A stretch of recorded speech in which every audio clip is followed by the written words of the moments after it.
The story of creation. In the beginning God created the heavens and the earth. The earth was barren, with no form of life. It was under a roaring ocean, covered with darkness. But the Spirit of God was moving over the water. The first day, God said, "I command light to shine," and light started shining. God looked at the light and saw that it was good. He separated light from darkness and named the light day and the darkness night. Evening came, then morning. That was the first day.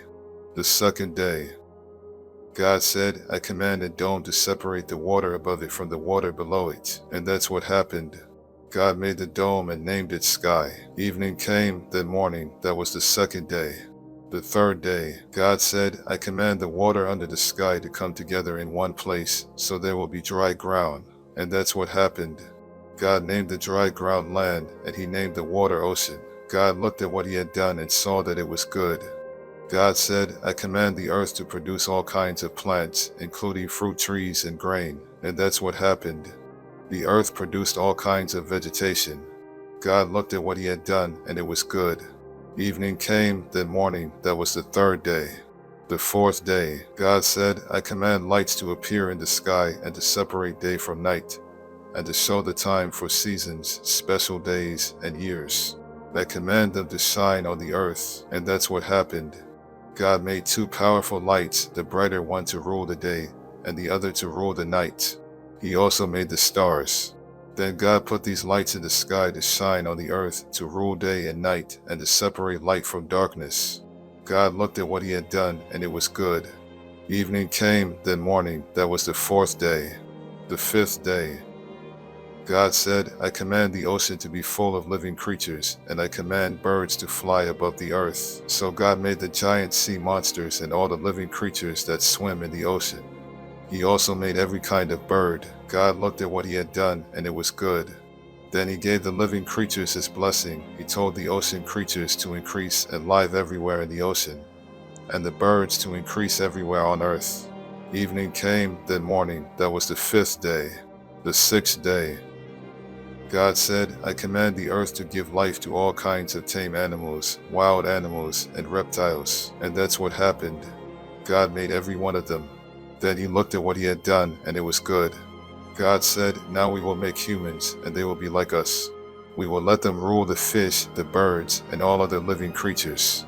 So God created humans to be like himself. He made men and women. God gave them his blessing and said, "Have a lot of children. Fill the earth with people and bring it under your control. Rule over the fish in the ocean, the birds in the sky, and every animal on the earth. I have provided all kinds of fruit and grain for you to eat, and I have given the green plants as food for everything else that breathes, including animals, both wild and tame, and birds." And so it was. God looked at what he had done.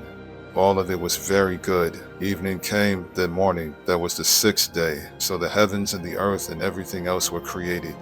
The seventh day. By the seventh day God had finished his work, and so he rested. God blessed the seventh day and made it special, because on that day he rested from his work. That's how God created the heavens and the earth. The Garden of Eden. When the Lord God made the heavens and the earth, no grass or plants were growing anywhere. God had not yet sent any rain, and there was no one to work the land. But streams came up from the ground and watered the earth. The Lord God took some soil from the ground and made a man. God breathed life into the man, and the man started breathing. The Lord made a garden in a place called Eden, which was in the east, and he put the man there. The Lord God filled the garden with all kinds of beautiful trees and fruit trees. 2 other trees were in the middle of the garden. One of these gave life, the other gave the wisdom to know the difference between right and wrong. From Eden a river flowed out to water the garden, then it divided into 4 rivers. The first one is the Pishon River that flows through the land of Havilah, where pure gold, rare perfumes, and precious stones are found. The second is the Gihon River that winds through Ethiopia. The Tigris River that flows east of Assyria is the third, and the fourth is the Euphrates River. The Lord God put the man in the Garden of Eden to take care of it and to look after it. But the Lord told him, "You may eat fruit from any tree in the garden, except the one that has the power to let you know the difference between right and wrong. If you eat any fruit from that tree, you will die before the day is over." The Lord God said, "It isn't good for the man to live alone. I will make a suitable partner for him." So the Lord took some soil and made animals and birds. He brought them to the man to see what names he would give each of them. Then the man named the tame animals and the birds and the wild animals. That's how they got their names. None of these was the right kind of partner for the man. So the Lord God made him fall into a deep sleep, and he took out one of the man's ribs. Then after closing the man's side, the Lord made a woman out of the rib. The Lord God brought her to the man, and the man exclaimed, "Here is someone like me. She is part of my body, my own flesh and bones. She came from me, a man, so I will name her woman." That's why a man will leave his own father and mother. He marries a woman, and the two of them become like one person. Although the man and his wife were both naked, they were not ashamed. The first sin. The snake was sneakier than any of the other wild animals that the Lord God had made. One day it came to the woman and asked, "Did God tell you not to eat fruit from any tree in the garden?" The woman answered, "God said we could eat fruit from any tree in the garden, except the one in the middle. He told us not to eat fruit from that tree or even to touch it. If we do, we will die." "No, you won't," the snake replied. "God understands what will happen on the day you eat fruit from that tree. You will see what you have done, and you will know the difference between right and wrong, just as God does." The woman stared at the fruit. It looked beautiful and tasty.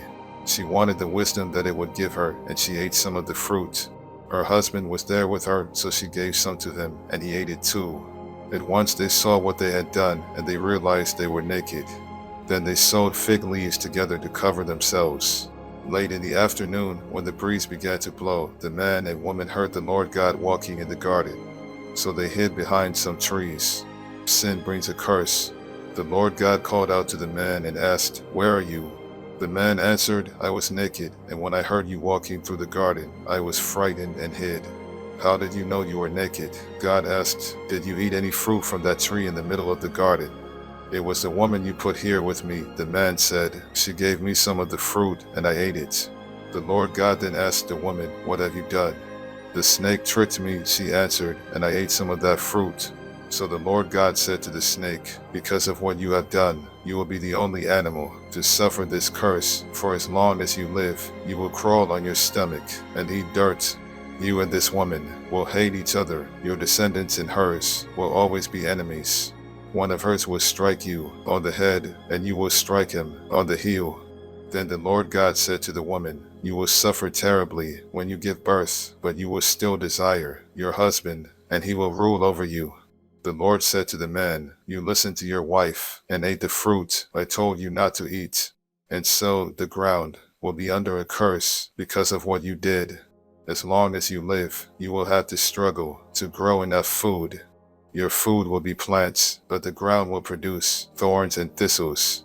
You will sweat all your life to earn a living. You were made out of soil, and you will once again turn into soil."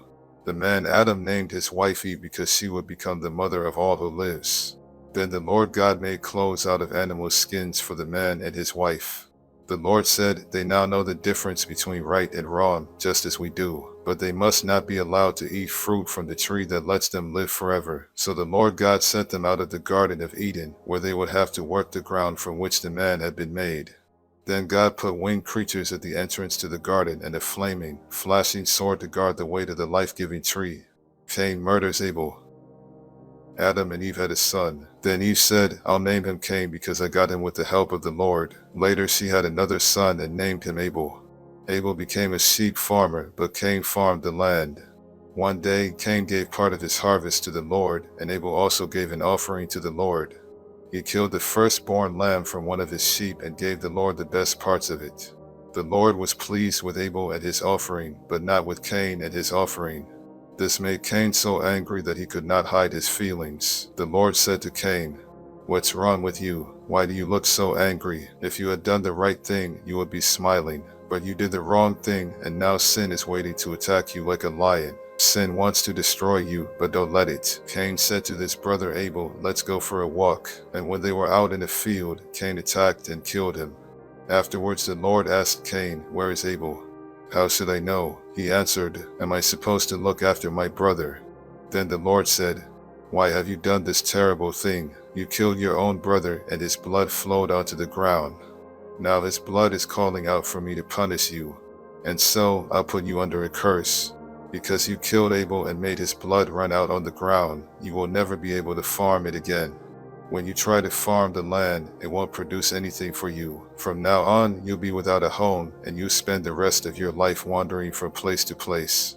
This punishment is too hard. Cain said, "You're making me leave my home and lie far from you. I will have to wander about without a home, and just anyone could kill me." "No," the Lord answered, "anyone who kills you will be punished 7 times worse than I am punishing you." So the Lord put a mark on Cain to warn everyone not to kill him. But Cain had to go far from the Lord and live in the land of wandering, which is east of Eden. More and more people. Later, Cain and his wife had a son named Enoch. At the time, Cain was building a town, and so he named it Enoch after his son. Then Enoch had a son named Gerard, who had a son named Mehiel, who had a son named Methuselah, who had a son named Lamech. Lamech married Adah, then Zillah. Lamech and Adah had 2 sons, Jabal and Jubal. Their son Jabal was the first to live in tents and raise sheep and goats. Jubal was the first to play harps and flutes. Lamech and Zillah had a son named Tubal-Cain who made tools out of bronze and iron. They also had a daughter whose name was Naamah. One day Lamech said to his 2 wives, "A young man wounded me, and I killed him. Anyone who tries to get even with me will be punished 10 times more than anyone who tries to get even with Cain." Adam and his wife had another son. They named him Seth because they said, "God has given us a son to take the place of Abel, who was killed by his brother Cain." Later, Seth had a son and named him Enosh. About this time, people started worshiping the Lord. Descendants of Adam. God created men and women to be like himself. He gave them his blessing and called them human beings. The following is a list of the descendants of Adam, the first man. When Adam was 130, he had a son who was just like him, and he named him Seth.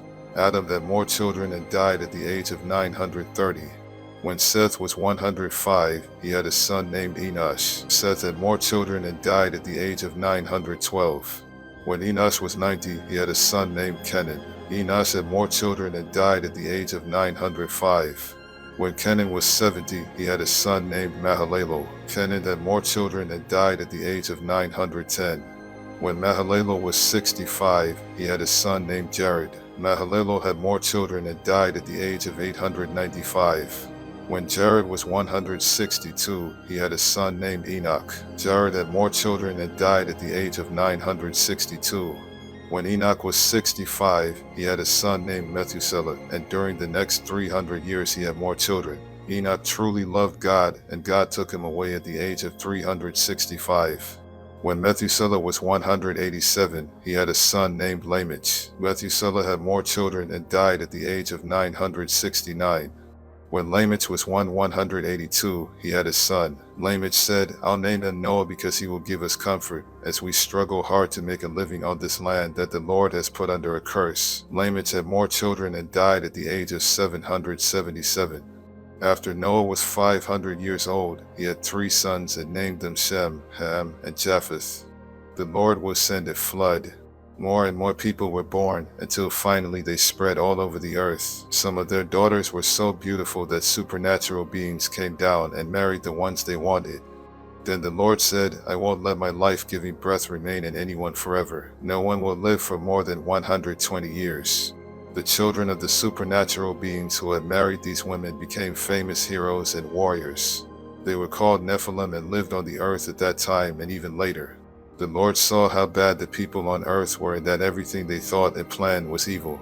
He was sorry that he had made them, and he said, "I'm going to destroy every person on earth. I'll even wipe out animals, birds, and reptiles. I'm sorry I ever made them." But the Lord was pleased with Noah, and this is the story about him. Noah was the only person who lived right and obeyed God. He had 3 sons, Shem, Ham, and Japheth. God knew that everyone was terribly cruel and violent, so he told Noah, "Cruelty and violence has spread everywhere. Now I'm going to destroy the whole earth and all its people. Get some good lumber and build a boat. Put rooms in it and cover it with tar inside and out. Make it 133 meters long, 22 meters wide, and 13 meters high. Build a roof on the boat and leave a space of about 44 centimeters between the roof and the sides. Make the boat 3 stories high and put a door on one side. I'm going to send a flood that will destroy everything that breathes. Nothing will be left alive. But I solemnly promise that you, your wife, your sons, and your daughters-in-law will be kept safe in the boat. Take into the boat with you a male and a female of every kind of animal and bird, as well as a male and a female of every reptile. I don't want them to be destroyed. Store up enough food both for yourself and for them. Noah did everything God told him to do. The flood. The Lord told Noah, take your whole family with you into the boat, because you are the only one on this earth who pleases me. Take 7 pairs of every kind of animal that can be used for sacrifice and 1 pair of all others. Also take 7 pairs of every kind of bird with you. Do this so there will always be animals and birds on the earth. 7 days from now I will send rain that will last for 40 days and nights, and I will destroy all other living creatures I have made. Noah was 600 years old when he went into the boat to escape the flood, and he did everything the Lord had told him to do. His wife, his sons, and his daughters-in-law all went inside with him. He obeyed God and took a male and a female of each kind of animal and bird into the boat with him. 7 days later a flood began to cover the earth. The water under the earth started gushing out everywhere. The sky opened like windows, and rain poured down for 40 days and nights. All this began on the 17th day of the 2nd month of the year. On that day Noah and his wife went into the boat with their 3 sons, Shem, Ham, and Japheth, and their wives. They took along every kind of animal, tame and wild, including the birds. Noah took a male and a female of every living creature with him, just as God had told him to do. And when they were all in the boat, the Lord closed the door. For 40 days the rain poured down without stopping, and the water became deeper and deeper until the boat started floating high above the ground. Finally, the mighty flood was so deep that even the highest mountain peaks were about 7 meters below the surface of the water. Not a bird, animal, reptile, or human was left alive anywhere on earth. The Lord destroyed everything that breathed. Nothing was left alive except Noah and the others in the boat. 150 days later, the water started going down. The water goes down. God did not forget about Noah and the animals with him in the boat. So God made a wind blow, and the water started going down. God stopped up the places where the water had been gushing out from under the earth. He also closed up the sky, and the rain stopped. For 150 days the water slowly went down. Then on the 17th day of the 7th month of the year, the boat came to rest somewhere in the Ararat Mountains. The water kept going down, and the mountain tops could be seen on the 1st day of the 10th month. 40 days later Noah opened a window to send out a raven, but it kept flying around until the water had dried up. Noah wanted to find out if the water had gone down, so he sent out a dove.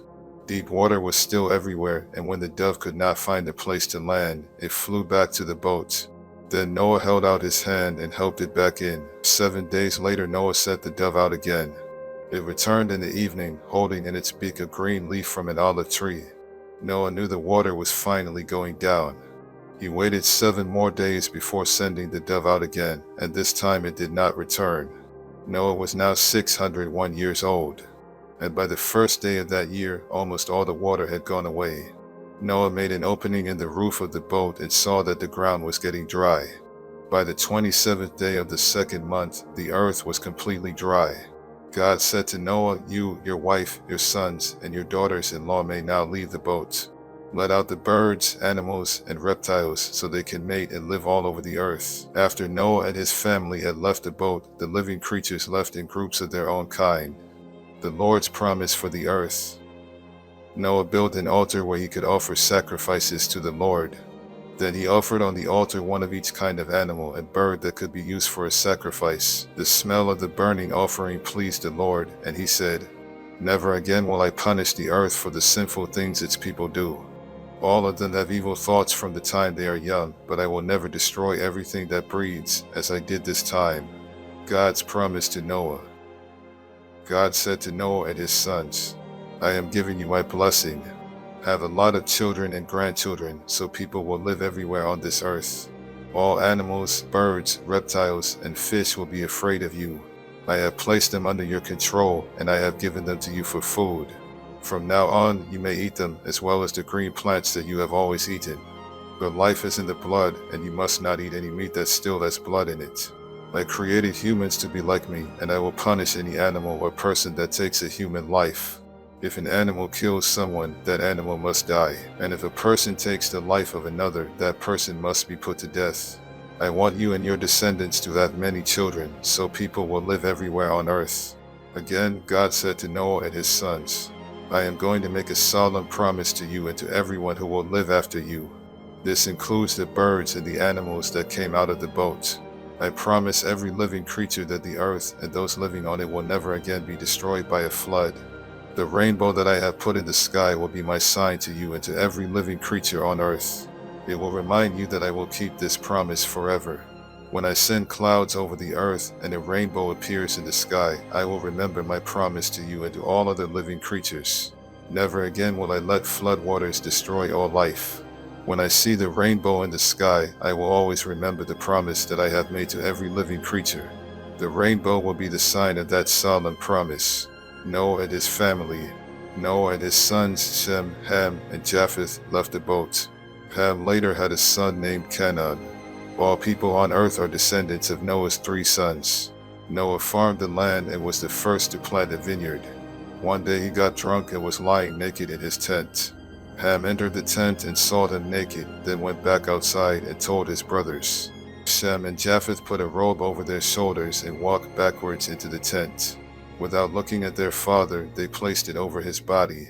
When Noah sobered up and learned what his youngest son had done, he said, I now put a curse on Canaan. He will be the lowest slave of his brothers. I asked the Lord my God to bless Shem and make Canaan his slave. I pray God will give Japheth more and more land and let him take over the territory of Shem. May Canaan be his slave. Noah lived 350 years after the flood and died at the age of 950. The descendants of Noah. After the flood, Shem, Ham, and Japheth had many descendants. The descendants of Japheth. Japheth's descendants had their own languages, tribes, and land. They were Gomer, Magog, Madai, Javan, Tubal, Meshech, and Tiras. Gomer was the ancestor of Ashkenaz, Riphath, and Togarmah. Javan was the ancestor of Elisha, Tarshish, Kittim, and Dadanim, who settled along the coast. The descendants of Ham. Ham's descendants had their own languages, tribes, and land. They were Ethiopia, Egypt, Put, and Canaan. Cush was the ancestor of Seba, Havilah, Sabtu, Rama, and Sabteka. Rama was the ancestor of Sheba and Dedan. Cush was also the ancestor of Nimrod, a mighty warrior whose strength came from the Lord. This is why people say you hunt like Nimrod with the strength of the Lord. Nimrod first ruled in Babylon, Erech, and Akkad, all of which were in Babylonia. From there Nimrod went to Assyria and built the great city of Nineveh. He also built Rehoboth-ur and Calah, as well as Rezin, which is between Nineveh and Calah. Egypt was the ancestor of Ludim, Anamin, Lehabim, Naphtuim, Pathrusim, Casluim, and Caphtorim, the ancestor of the Philistines. Canaan's sons were Sidon and Heth. Canaan was also the ancestor of the Jebusites, the Amorites, the Girgashites, the Hivites, the Archites, the Sinites, the Arvadites, the Zemarites, and the Hamathites. Later the Canaanites spread from the territory of Sidon and settled as far away as Gaza in the direction of Gerard. They also went as far as Lasha in the direction of Sodom, Gomorrah, Admah, and Zeboim. The descendants of Shem. Shem's descendants had their own languages, tribes, and land. He was the older brother of Japheth and the ancestor of the tribes of Eber. Shem was the ancestor of Elam, Asher, Arpachshad, Lud, and Aram. Aram was the ancestor of Uz, Ho, Gether, and Mash. Arpachshad was the father of Shelah and the grandfather of Eber, whose first son was named Peleg, because it was during his time that tribes divided up the earth. Eber's second son was Joktan. Joktan was the ancestor of Almadad, Sheleph, Hazar-Maveth, Jerah, Hadoram, Uzal, Dikla, Obo, Abimael, Sheba, Ophir, Havilah, and Jobab. Their land reached from Mesha in the direction of Sephar, the hill country in the east. This completes the list of Noah's descendants. After the flood, their descendants became nations and spread all over the world. The Tower of Babel. At first everyone spoke the same language, but after some of them moved from the east and settled in Babylonia, they said, Let's build a city with a tower that reaches to the sky. We'll use hard bricks and tar instead of stone and mortar. We'll become famous and we won't be scattered all over the world." But when the Lord came down to look at the city and the tower, he said, "These people are working together because they all speak the same language. This is just a beginning. Soon they will be able to do anything they want. Let's go down and confuse them. We'll make them speak different languages and they won't be able to understand each other." So the people had to stop building the city because the Lord confused their language and scattered them all over the earth. That's how the city of Babel got its name. The descendants of Shem. 2 years after the flood, when Shem was 100, he had a son named Arpachshad. He had more children and died at the age of 600. This is a list of his descendants. When Arpachshad was 35, he had a son named Shelah. Arpachshad had more children and died at the age of 438. When Shelah was 30, he had a son named Eber. Shelah had more children and died at the age of 433. When Eber was 34, he had a son named Peleg. Eber had more children and died at the age of 464. When Peleg was 30, he had a son named Ru. Peleg had more children and died at the age of 239. When Ru was 32, he had a son named Serug. Ru had more children and died at the age of 239. When Serug was 30, he had a son named Nahor. Serug had more children and died at the age of 230. When Nahor was 29, he had a son named Terah. Nahor had more children and died at the age of 148. The descendants of Terror. After Terah was 70 years old, he had 3 sons, Abram, Nahor, and Haran, who became the father of Lot. Terah's sons were born in the city of Ur in Chaldea, and Haran died there before the death of his father. The following is the story of Terah's descendants. Abram married Sarai, but she was not able to have children. And Nahor married Milcah, who was the daughter of Haran and the sister of Iscah. Terah decided to move from Ur to the land of Canaan. He took along Abram and Sarai and his grandson Lot, the son of Haran. But when they came to the city of Haran, they settled there instead. Terah lived to be 205 years old and died in Haran. The Lord chooses Abram. The Lord said to Abram, "Leave your country, your family, and your relatives and go to the land that I will show you. I will bless you and make your descendants into a great nation. You will become famous and be a blessing to others. I will bless those who bless you, but I will put a curse on anyone who puts a curse on you. Everyone on earth will be blessed because of you." Abram was 75 years old when the Lord told him to leave the city of Haran. He obeyed and left with his wife Sarai, his nephew Lot, and all the possessions and slaves they had acquired while in Haran. When they came to the land of Canaan, Abram went as far as the sacred tree of Moreh in a place called Shechem. The Canaanites were still living in the land at that time, but the Lord appeared to Abram and promised, "I will give this land to your family forever." Abram then built an altar there for the Lord. Abram traveled to the hill country east of Bethel and camped between Bethel and Ai, where he built another altar and worshipped the Lord. Later, Abram started out toward the southern desert. Abram in Egypt. The crops failed, and there was no food anywhere in Canaan. So Abram and his wife Sarai went to live in Egypt for a while. But just before they got there, Abram said, "Sarai, you are really beautiful. When the Egyptians see you, they will murder me because I am your husband. But they won't kill you. Please save my life by saying you are my sister." As soon as Abram and Sarai arrived in Egypt, the Egyptians noticed how beautiful she was. The king's officials told him about her, and she was taken to his house. The king was good to Abram because of Sarai, and Abram was given sheep, cattle, donkeys, slaves, and camels. Because of Sarai, the Lord struck the king and everyone in his palace with terrible diseases. Finally, the king sent for Abram and said to him, "What have you done to me? Why didn't you tell me Sarai was your wife? Why did you make me believe she was your sister? Now I've married her. Take her and go. She's your wife." So the king told his men to let Abram and Sarai take their possessions and leave. Abram and Lot separate. Abram and Sarai took everything they owned and went to the southern desert. Lot went with them. Abram was very rich. He owned many cattle, sheep, and goats, and had a lot of silver and gold. Abram moved from place to place in the southern desert. And finally, he went north and set up his tents between Bethel and Ai, where he had earlier camped and built an altar. that he worshipped the Lord. Lot, who was traveling with him, also had sheep, goats, and cattle, as well as his own family and slaves. At this time, the Canaanites and the Perizzites were still living in the same area, and so there wasn't enough pastoral land left for Abram and Lot with all of their animals. Besides this, the men who took care of Abram's animals and the ones who took care of Lot's animals started quarreling. Abram said to Lot, "We are close relatives. We shouldn't argue, and our men shouldn't be fighting one another. There is plenty of land for you to choose from. Let's separate. If you go north, I'll go south. If you go south, I'll go north."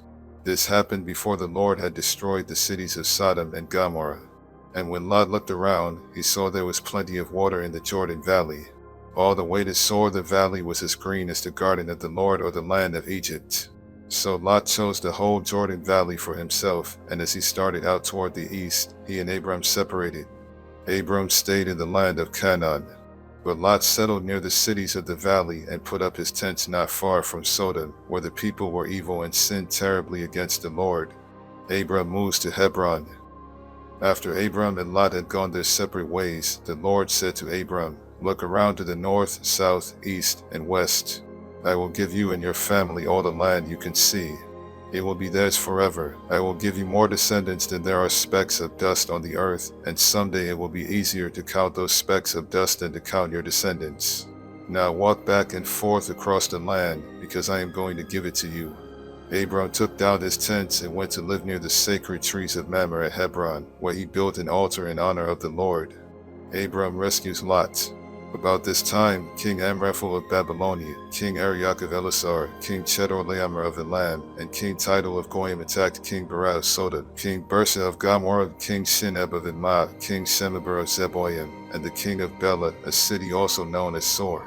King Chedorlaomer and his allies had ruled these last 5 kings for 12 years, but in the 13th year the kings rebelled and joined forces in Siddim Valley, which is now covered by the southern part of the Dead Sea.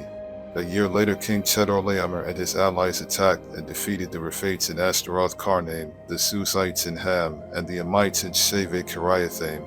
They also defeated the Horites in the hill country of Edom, as far as El Paran, near the desert. They went back to the city of En-Mishpat, better known as Kadesh. Then they captured all the land that belonged to the Amalekites, and they defeated the Amorites who were living in Hazez and Tamar. At Siddim Valley, the armies of the kings of Sodom, Gomorrah, Admah, Zeboim, and Bela fought the armies of King Chedorlaomer of Elam, King Tidal of Goyim, King Amraphel of Babylonia, and King Arioch of Elasar. The valley was full of tar pits, and when the troops from Sodom and Gomorrah started running away, some of them fell into the pits, others escaped to the hill country. Their enemies took everything of value from Sodom and Gomorrah, including their food supplies. They also captured Abram's nephew Lot, who lived in Sodom. They took him and his possessions and then left. At this time Abram the Hebrew was living near the oaks that belonged to Mamre the Amorite.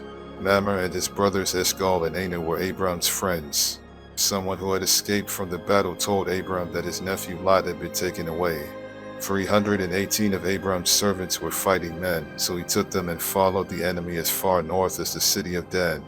That night Abram divided up his troops, attacked from all sides, and won a great victory. But some of the enemy escaped to the town of Hobah north of Damascus, and Abram went after them. He brought back his nephew Lot, together with Lot's possessions and the women and everyone else who had been captured. Abram is blessed by Melchizedek. Abram returned after he had defeated King Chedorlaomer and the other kings. Then the king of Sodom went to meet Abram in Shaveh Valley, which is also known as King's Valley. King Melchizedek of Salem was a priest of God Most High. He brought out some bread and wine and said to Abram, "I bless you in the name of God Most High, creator of heaven and earth. All praise belongs to God Most High for helping you defeat your enemies." Then Abram gave Melchizedek 1/10 of everything. The king of Sodom said to Abram, "All I want are my people. You can keep everything else." Abram answered, "The Lord God Most High made the heavens and the earth, and I have promised him that I won't keep anything of yours, not even a sandal strap or a piece of thread. Then you can never say that you are the one who made me rich. Let my share be the food that my men have eaten. But Aner, Eshcol, and Mamre went with me, so give them their share of what we brought back." The Lord's promise to Abram. Later the Lord spoke to Abram in a vision. Abram, don't be afraid. I will protect you and reward you greatly. But Abram answered, Lord all-powerful, you have given me everything I could ask for, except children. And when I die, Eliezer of Damascus will get all I own. You have not given me any children, and this servant of mine will inherit everything. The Lord replied, No, he won't. You will have a son of your own, and everything you have will be his. Then the Lord took Abram outside and said, Look at the sky and see if you can count the stars. That's how many descendants you will have. Abram believed the Lord, so the Lord was pleased with him and accepted him. The Lord makes another promise to Abram. The Lord said to Abram, I brought you here from Ur in Chaldea, and I gave you this land. Abram asked, Lord God, how can I know the land will be mine? Then the Lord told him, Bring me a 3-year-old cow, a 3-year-old female goat, a 3-year-old ram, a dove, and a young pigeon. Abram obeyed the Lord. Then he cut the animals in half and laid the 2 halves of each animal opposite each other on the ground. But he did not cut the doves and pigeons in half. And when birds came down to eat the animals, Abram chased them away. As the sun was setting, Abram fell into a deep sleep, and everything became dark and frightening. Then the Lord said, Abram, you will live to an old age and die in peace. But I solemnly promise that your descendants will live as foreigners in a land that doesn't belong to them.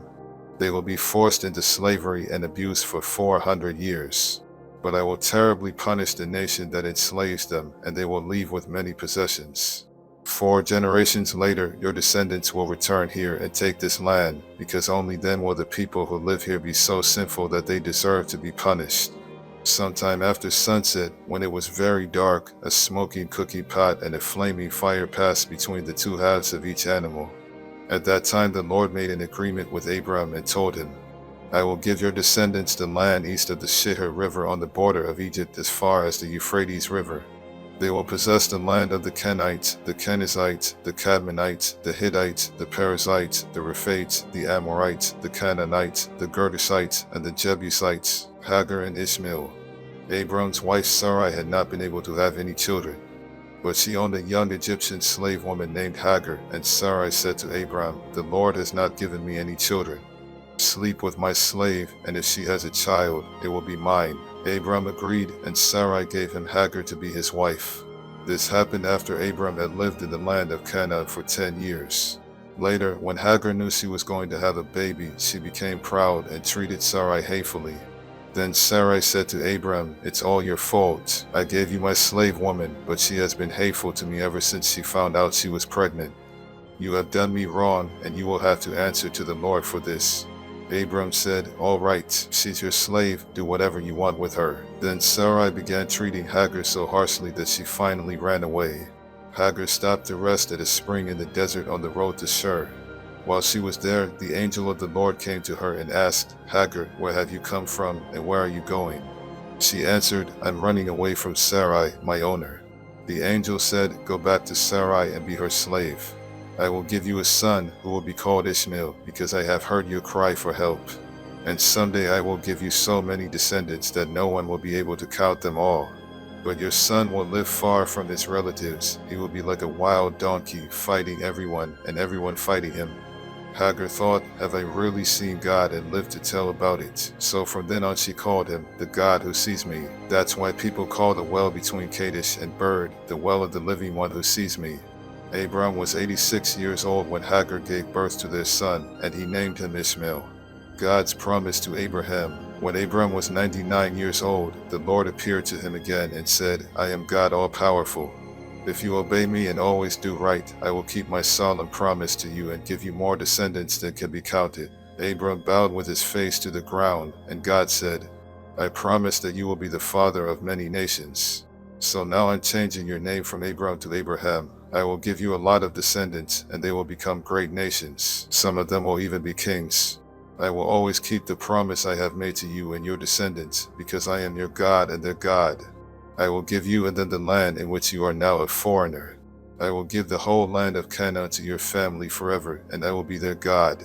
Abraham, you and all future members of your family must promise to obey me. As the sign that you are keeping this promise, you must circumcise every man and boy in your family. From now on, your family must circumcise every baby boy when he is 8 days old. You must even circumcise any man or boy you have as a slave, both those born in your homes and those you buy from foreigners. This will be a sign that my promise to you will last forever. Any man who isn't circumcised hasn't kept his part of the promise, and cannot be one of my people. Abraham, from now on your wife's name will be Sarah instead of Sarai. I will bless her, and you will have a son by her. She will become the mother of nations, and some of her descendants will even be kings. Abraham bowed with his face to the ground and thought, I am almost 100 years old. How can I become a father? And Sarah is 90. How can she have a child? So he started laughing. Then he asked God, why not let Ishmael inherit what you have promised me? But God answered, no, you and Sarah will have a son. His name will be Isaac, and I will make an everlasting promise to him and his descendants. However, I have heard what you asked me to do for Ishmael, and so I will also bless him with many descendants. He will be the father of 12 princes, and I will make his family a great nation. But your son Isaac will be born about this time next year, and the promise I am making to you and your family will be for him and his descendants forever. God finished speaking to Abraham and then left. On that same day Abraham obeyed God by circumcising Ishmael. Abraham was also circumcised, and so were all the other men and boys in his household, including his servants and slaves. He was 99 years old at the time, and his son Ishmael was 13. The Lord promises Abraham a son. One hot summer afternoon, while Abraham was sitting by the entrance to his tent near the sacred trees of Mamre, the Lord appeared to him. Abraham looked up and saw 3 men standing nearby. He quickly ran to meet them, bowed with his face to the ground, and said, please come to my home where I can serve you. I'll have some water brought so you can wash your feet, then you can rest under a tree. Let me get you some food to give you strength before you leave. I would be honored to serve you. Thank you very much, they answered. We accept your offer. Abraham went quickly to his tent and said to Sarah, hurry, get a large sack of flour and make some bread. After saying this, he rushed off to his herd of cattle and picked out one of the best calves, which his servant quickly prepared. He then served his guests some yogurt and milk together with the meat. While they were eating, he stood near them under the tree, and they asked, where's your wife Sarah? She is right there in the tent, Abraham answered. One of the guests was the Lord, and he said, I'll come back about this time next year, and when I do, Sarah will already have a son. Sarah was behind Abraham, listening at the entrance to the tent. Abraham and Sarah were very old, and Sarah was well past the age for having children. So she laughed and said to herself, now that I am worn out and my husband is old, will I really know such happiness? The Lord asked Abraham, why did Sarah laugh? Does she doubt that she can have a child in her old age? I am the Lord, there is nothing too difficult for me. I'll come back next year at the time I promised, and Sarah will already have a son. Sarah was so frightened that she lied and said, I didn't laugh. Yes, you did, he answered. Abraham prays for Sodom. When the 3 men got ready to leave, they looked down towards Sodom, and Abraham walked part of the way with them.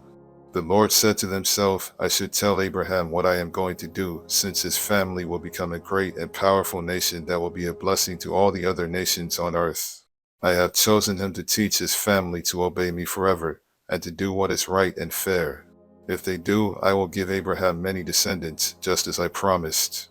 The Lord said, Abraham, I have heard that the people of Sodom and Gomorrah are doing all kinds of evil things. Now I am going down to see for myself if those people really are that bad. If they aren't, I would like to know. The men turned and started towards Sodom. But the Lord stayed with Abraham, and Abraham asked him, Lord, when you destroy the evil people, are you also going to destroy those who are good? Wouldn't you spare the city if there are only 50 good people in it? You surely wouldn't let them be killed when you destroy the evil ones. You are the judge of all the earth, and you do what is right. The Lord replied, if I find 50 good people in Sodom, I will save the city to keep them from being killed. Abraham answered, I am nothing more than the dust of the earth. Please forgive me, Lord, for daring to speak to you like this, but suppose there are only 45 good people in Sodom. Would you still wipe out the whole city? If I find 45 good people, the Lord replied, I won't destroy the city. Suppose there are just 40 good people, Abraham asked. Even for them, the Lord replied, I won't destroy the city. Abraham said, please don't be angry, Lord, if I ask you what you will do if there are only 30 good people in the city.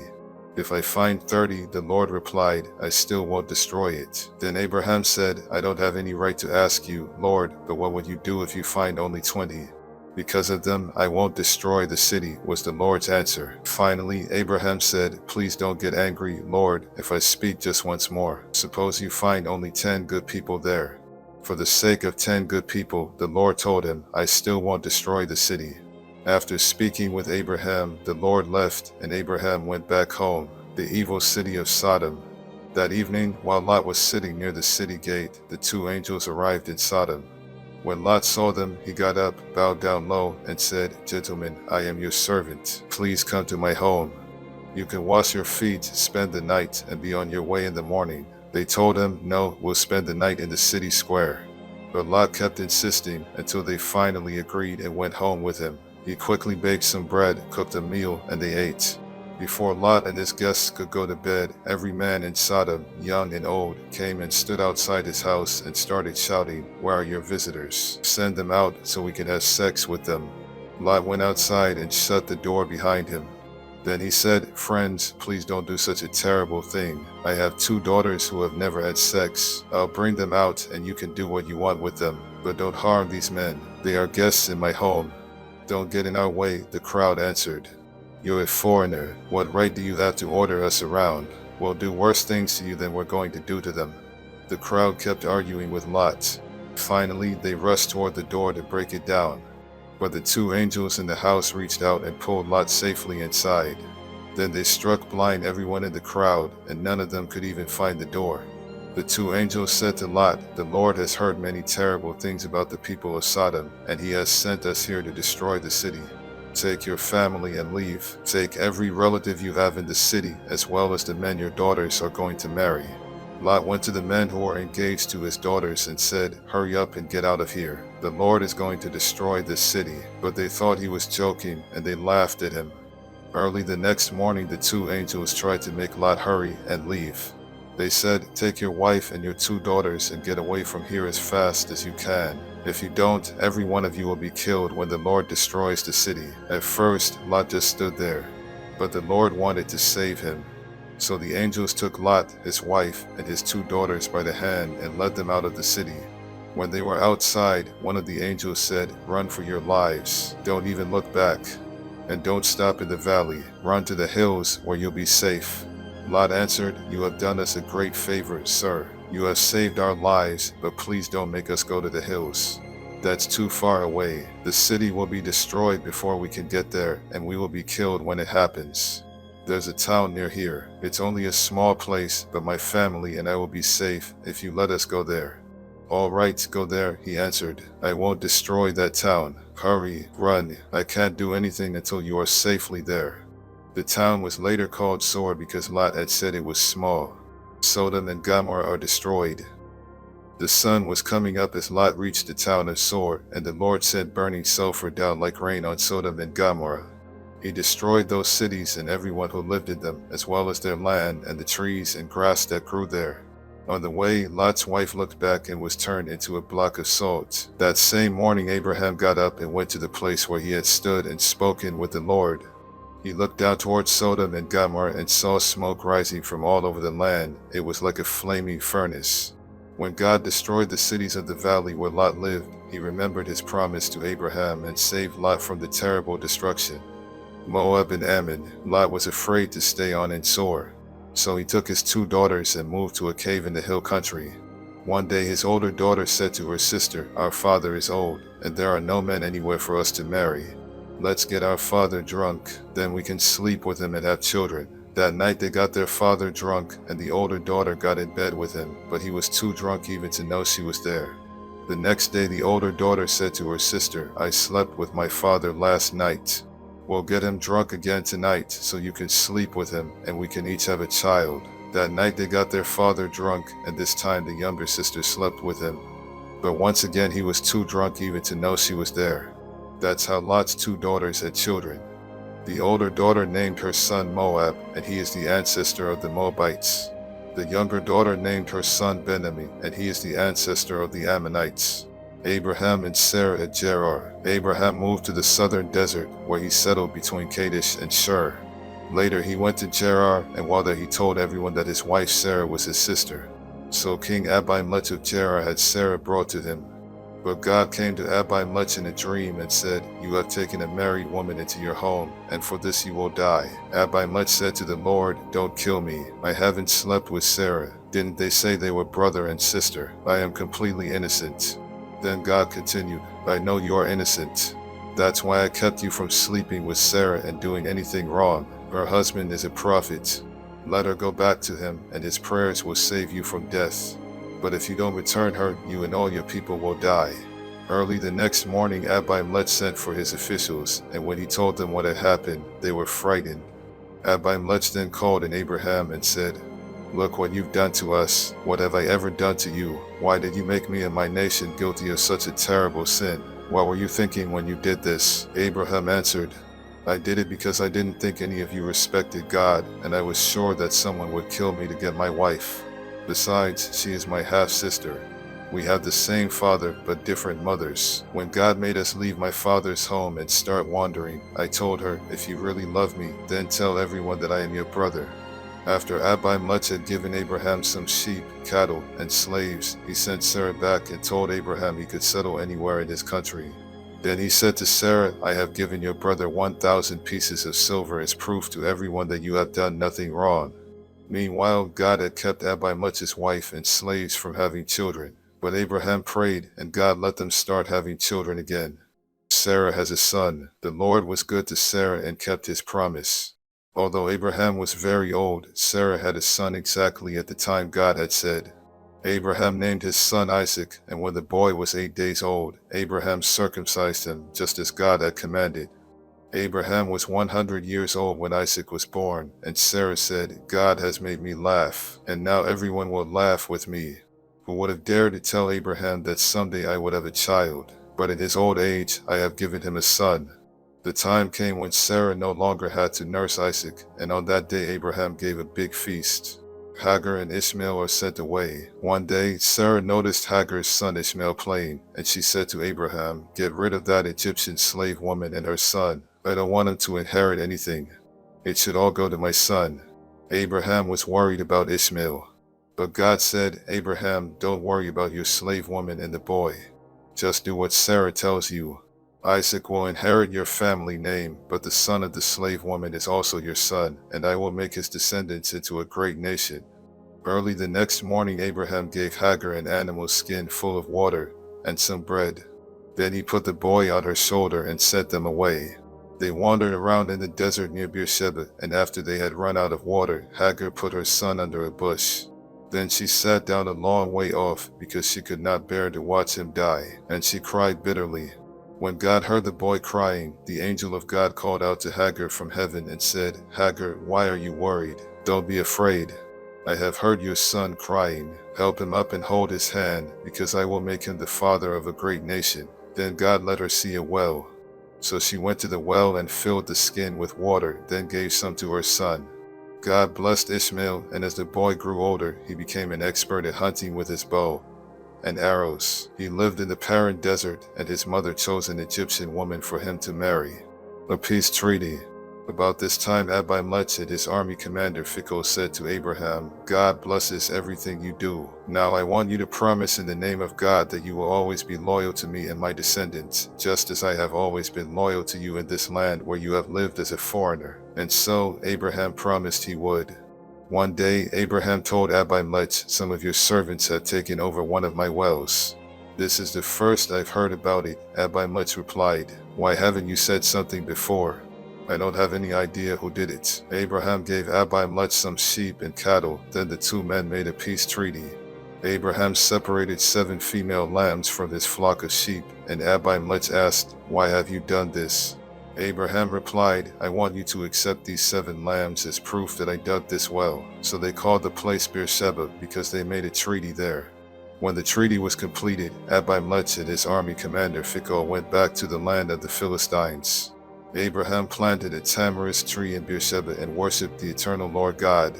Then Abraham lived a long time as a foreigner in the land of the Philistines. The Lord tells Abraham to offer Isaac as a sacrifice. Some years later, God decided to test Abraham, so he spoke to him. Abraham answered, Here I am, Lord.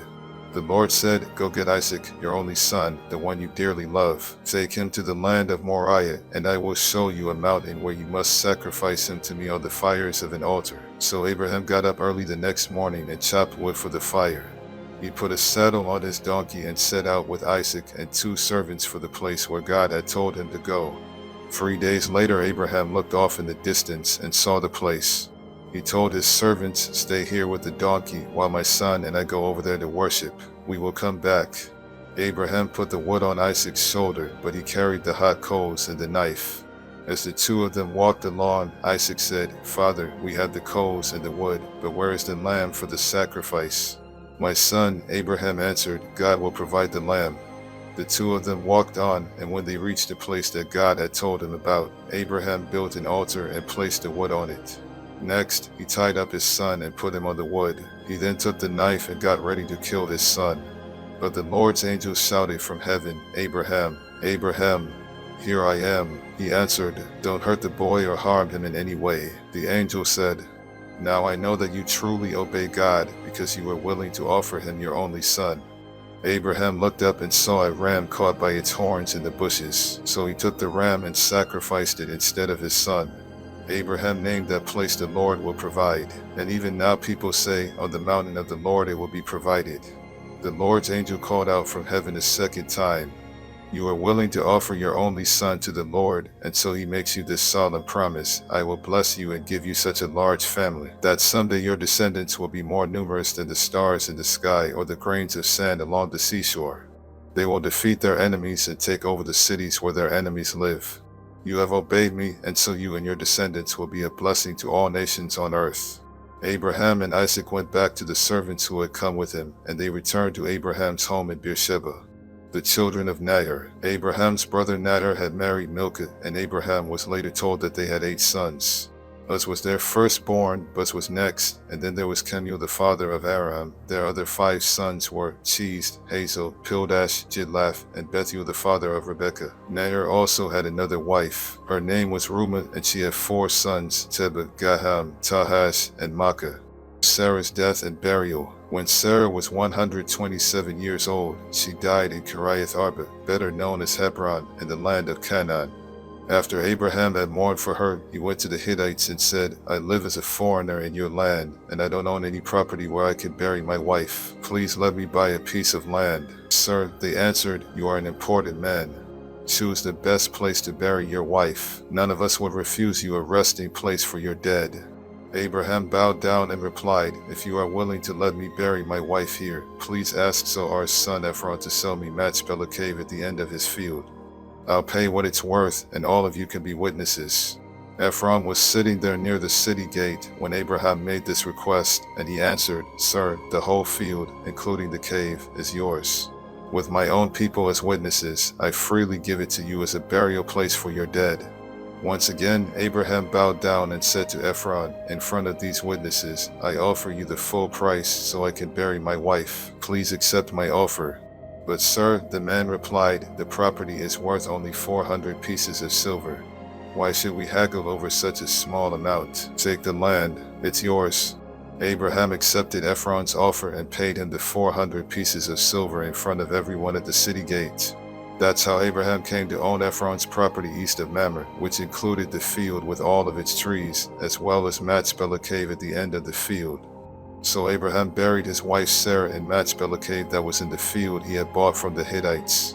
My brother Esau is a hairy man, Jacob reminded her, and I am not. If my father touches me and realizes I am trying to trick him, he will put a curse on me instead of giving me a blessing. Rebekah insisted, Let his curse fall on me. Just do what I say and bring me the meat. So Jacob brought the meat to his mother, and she cooked the tasty food that his father liked. Then she took Esau's best clothes and put them on Jacob. She also covered the smooth part of his hands and neck with goatskins and gave him some bread and the tasty food she had cooked. Jacob went to his father and said, Father, here I am. Which one of my sons are you? His father asked. Jacob replied, I am Esau, your firstborn, and I have done what you told me. Please sit up and eat the meat I have brought, then you can give me your blessing. Isaac asked, My son, how did you find an animal so quickly? "The Lord your God was kind to me," Jacob answered. "My son," Isaac said, "come closer where I can touch you and find out if you really are Esau." Jacob went closer. His father touched him and said, "You sound like Jacob, but your hands feel hairy like Esau's." And so Isaac blessed Jacob, thinking he was Esau. Isaac asked, "Are you really my son Esau?" "Yes, I am," Jacob answered. So Isaac told him, "Serve me the wild meat, and I can give you my blessing." Jacob gave him some meat, and he ate it. He also gave him some wine, and he drank it. Then Isaac said, "Son, come over here and kiss me." While Jacob was kissing him, Isaac caught the smell of his clothes and said, "The smell of my son is like a field the Lord has blessed. God will bless you, my son, with dew from heaven, and with fertile fields, rich with grain and grapes. Nations will be your servants, and bow down to you. You will rule over your brothers, and they will kneel at your feet. Anyone who curses you will be cursed. Anyone who blesses you will be blessed." Right after Isaac had given Jacob his blessing and Jacob had gone, Esau came back from hunting. He cooked a tasty food, brought it to his father, and said, "Father, please sit up and eat the meat I have brought you, so you can give me your blessing." "Who are you?" Isaac asked. "I am Esau, your firstborn son." Isaac started trembling and said, "Then who brought me some wild meat right before you came in?" I ate it and gave him a blessing that cannot be taken back. Esau cried out in great distress, "Father, give me a blessing too." Isaac answered, "Your brother tricked me and stole your blessing." Esau replied, "My brother deserves the name Jacob because he has already cheated me twice. The first time he cheated me out of my rights as the firstborn son, and now he has cheated me out of my blessing." Then Esau asked his father, "Don't you have any blessing left for me?" "My son," Isaac answered, "I have made Jacob the ruler over you and your brothers, and all of you will be his servants. I have also promised him all the grain and grapes that he needs. There's nothing left that I can do for you." "Father," Esau asked, "don't you have more than one blessing? You can surely give me a blessing too." Then Esau started crying again. So his father said, "Your home will be far from that fertile land where dew comes down from the heavens. You will live by the power of your sword and be your brother's slave. But when you decide to be free, you will break loose." Esau hated his brother Jacob because he had stolen the blessing that was supposed to be his.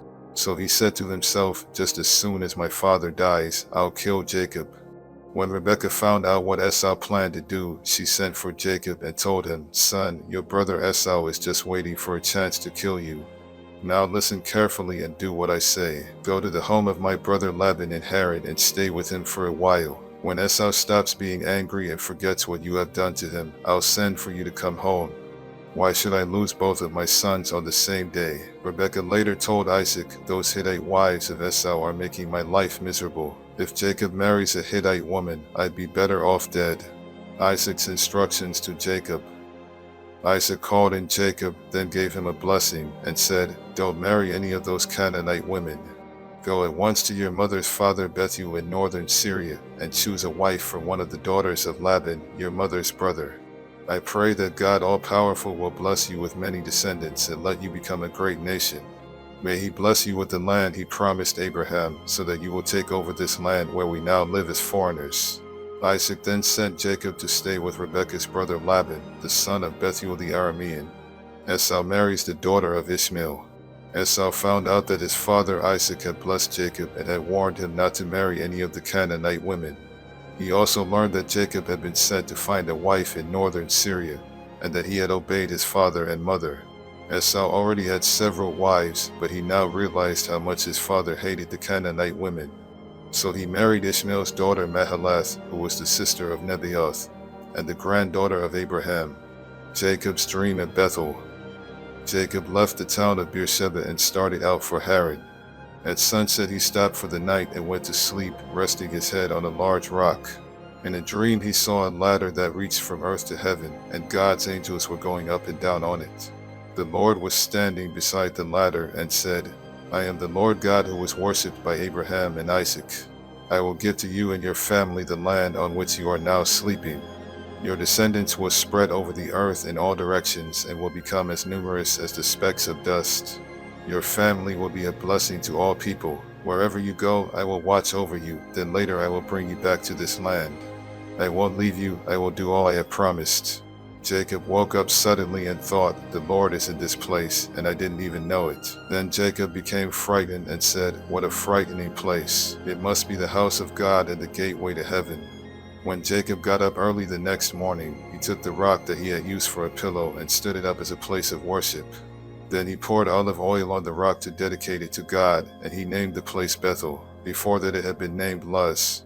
Jacob solemnly promised God, if you go with me and watch over me as I travel, and if you give me food and clothes and bring me safely home again, you will be my God. This rock will be your house, and I will give back to you a tenth of everything you give me. Jacob arrives at Laban's home. As Jacob continued on his way to the east, he looked out in a field and saw a well where shepherds took their sheep for water. 3 flocks of sheep were lying around the well, which was covered with a large rock. Shepherds would roll the rock away when all their sheep had gathered there. Then after the sheep had been watered, the shepherds would roll the rock back over the mouth of the well. Jacob asked the shepherds, where are you from? We're from Haran, they answered. Then he asked, do you know Nadar's grandson Laban? Yes, we do, they replied. How is he? Jacob asked. He's fine, they answered, and here comes his daughter Rachel with the sheep. Jacob told them, look, the sun is still high up in the sky, and it's too early to bring in the rest of the flocks. Water your sheep and take them back to the pasture. But they replied, we can't do that until they all get here, and the rock has been rolled away from the well. While Jacob was still talking with the men, his cousin Rachel came up with her father's sheep. When Jacob saw her and his uncle's sheep, he rolled the rock away and watered the sheep. He then kissed Rachel and started crying because he was so happy. He told her that he was the son of her aunt Rebekah, and she ran and told her father about him. As soon as Laban heard the news, he ran out to meet Jacob. He hugged and kissed him and brought him to his home, where Jacob told him everything that had happened. Laban said, you are my nephew, and you are like one of my own family. Jacob marries Leah and Rachel. After Jacob had been there for a month, Laban said to him, you shouldn't have to work without pay just because you are a relative of mine. What do you want me to give you? Laban had 2 daughters. Leah was older than Rachel, but her eyes didn't sparkle, while Rachel was beautiful and had a good figure. Since Jacob was in love with Rachel, he answered, if you will let me marry Rachel, I'll work 7 years for you. Laban replied, it's better for me to let you marry Rachel than for someone else to have her, so stay and work for me. Jacob worked 7 years for Laban, but the time seemed like only a few days, because he loved Rachel so much. Jacob said to Laban, the time is up, and I want to marry Rachel now. So Laban gave a big feast and invited all their neighbors. But that evening he brought Leah to Jacob, who married her and spent the night with her. Laban also gave Zilpah to Leah as her servant woman. The next morning Jacob found out that he had married Leah, and he asked Laban, why did you do this to me? Didn't I work to get Rachel? Why did you trick me? Laban replied, in our country the older daughter must get married first. After you spend this week with Leah, you may also marry Rachel, but you will have to work for me another 7 years. At the end of the week of celebration, Laban let Jacob marry Rachel, and he gave her his servant woman Bilhah. Jacob loved Rachel more than he did Leah, but he had to work another 7 years for Laban. The Lord knew that Jacob loved Rachel more than he did Leah, and so he gave children to Leah, but not to Rachel. Leah gave birth to a son and named him Reuben. Then she said, the Lord has taken away my sorrow. Now my husband will love me more than he does Rachel. She had a second son and named him Simon, because she said, the Lord has heard that my husband doesn't love me. When Leah's 3rd son was born, she said, now my husband will hold me close. So this son was named Levi. She had one more son and named him Judah, because she said, I'll praise the Lord. Problems between Rachel and Leah. Rachel was very jealous of Leah for having children, and she said to Jacob, I'll die if you don't give me some children. But Jacob became upset with Rachel and answered, don't blame me, but not God. Here, take my servant Bilhah, Rachel told him. Have children by her, and I'll let them be born on my knees to show that they are mine. Then Rachel let Jacob marry Bilhah, and they had a son.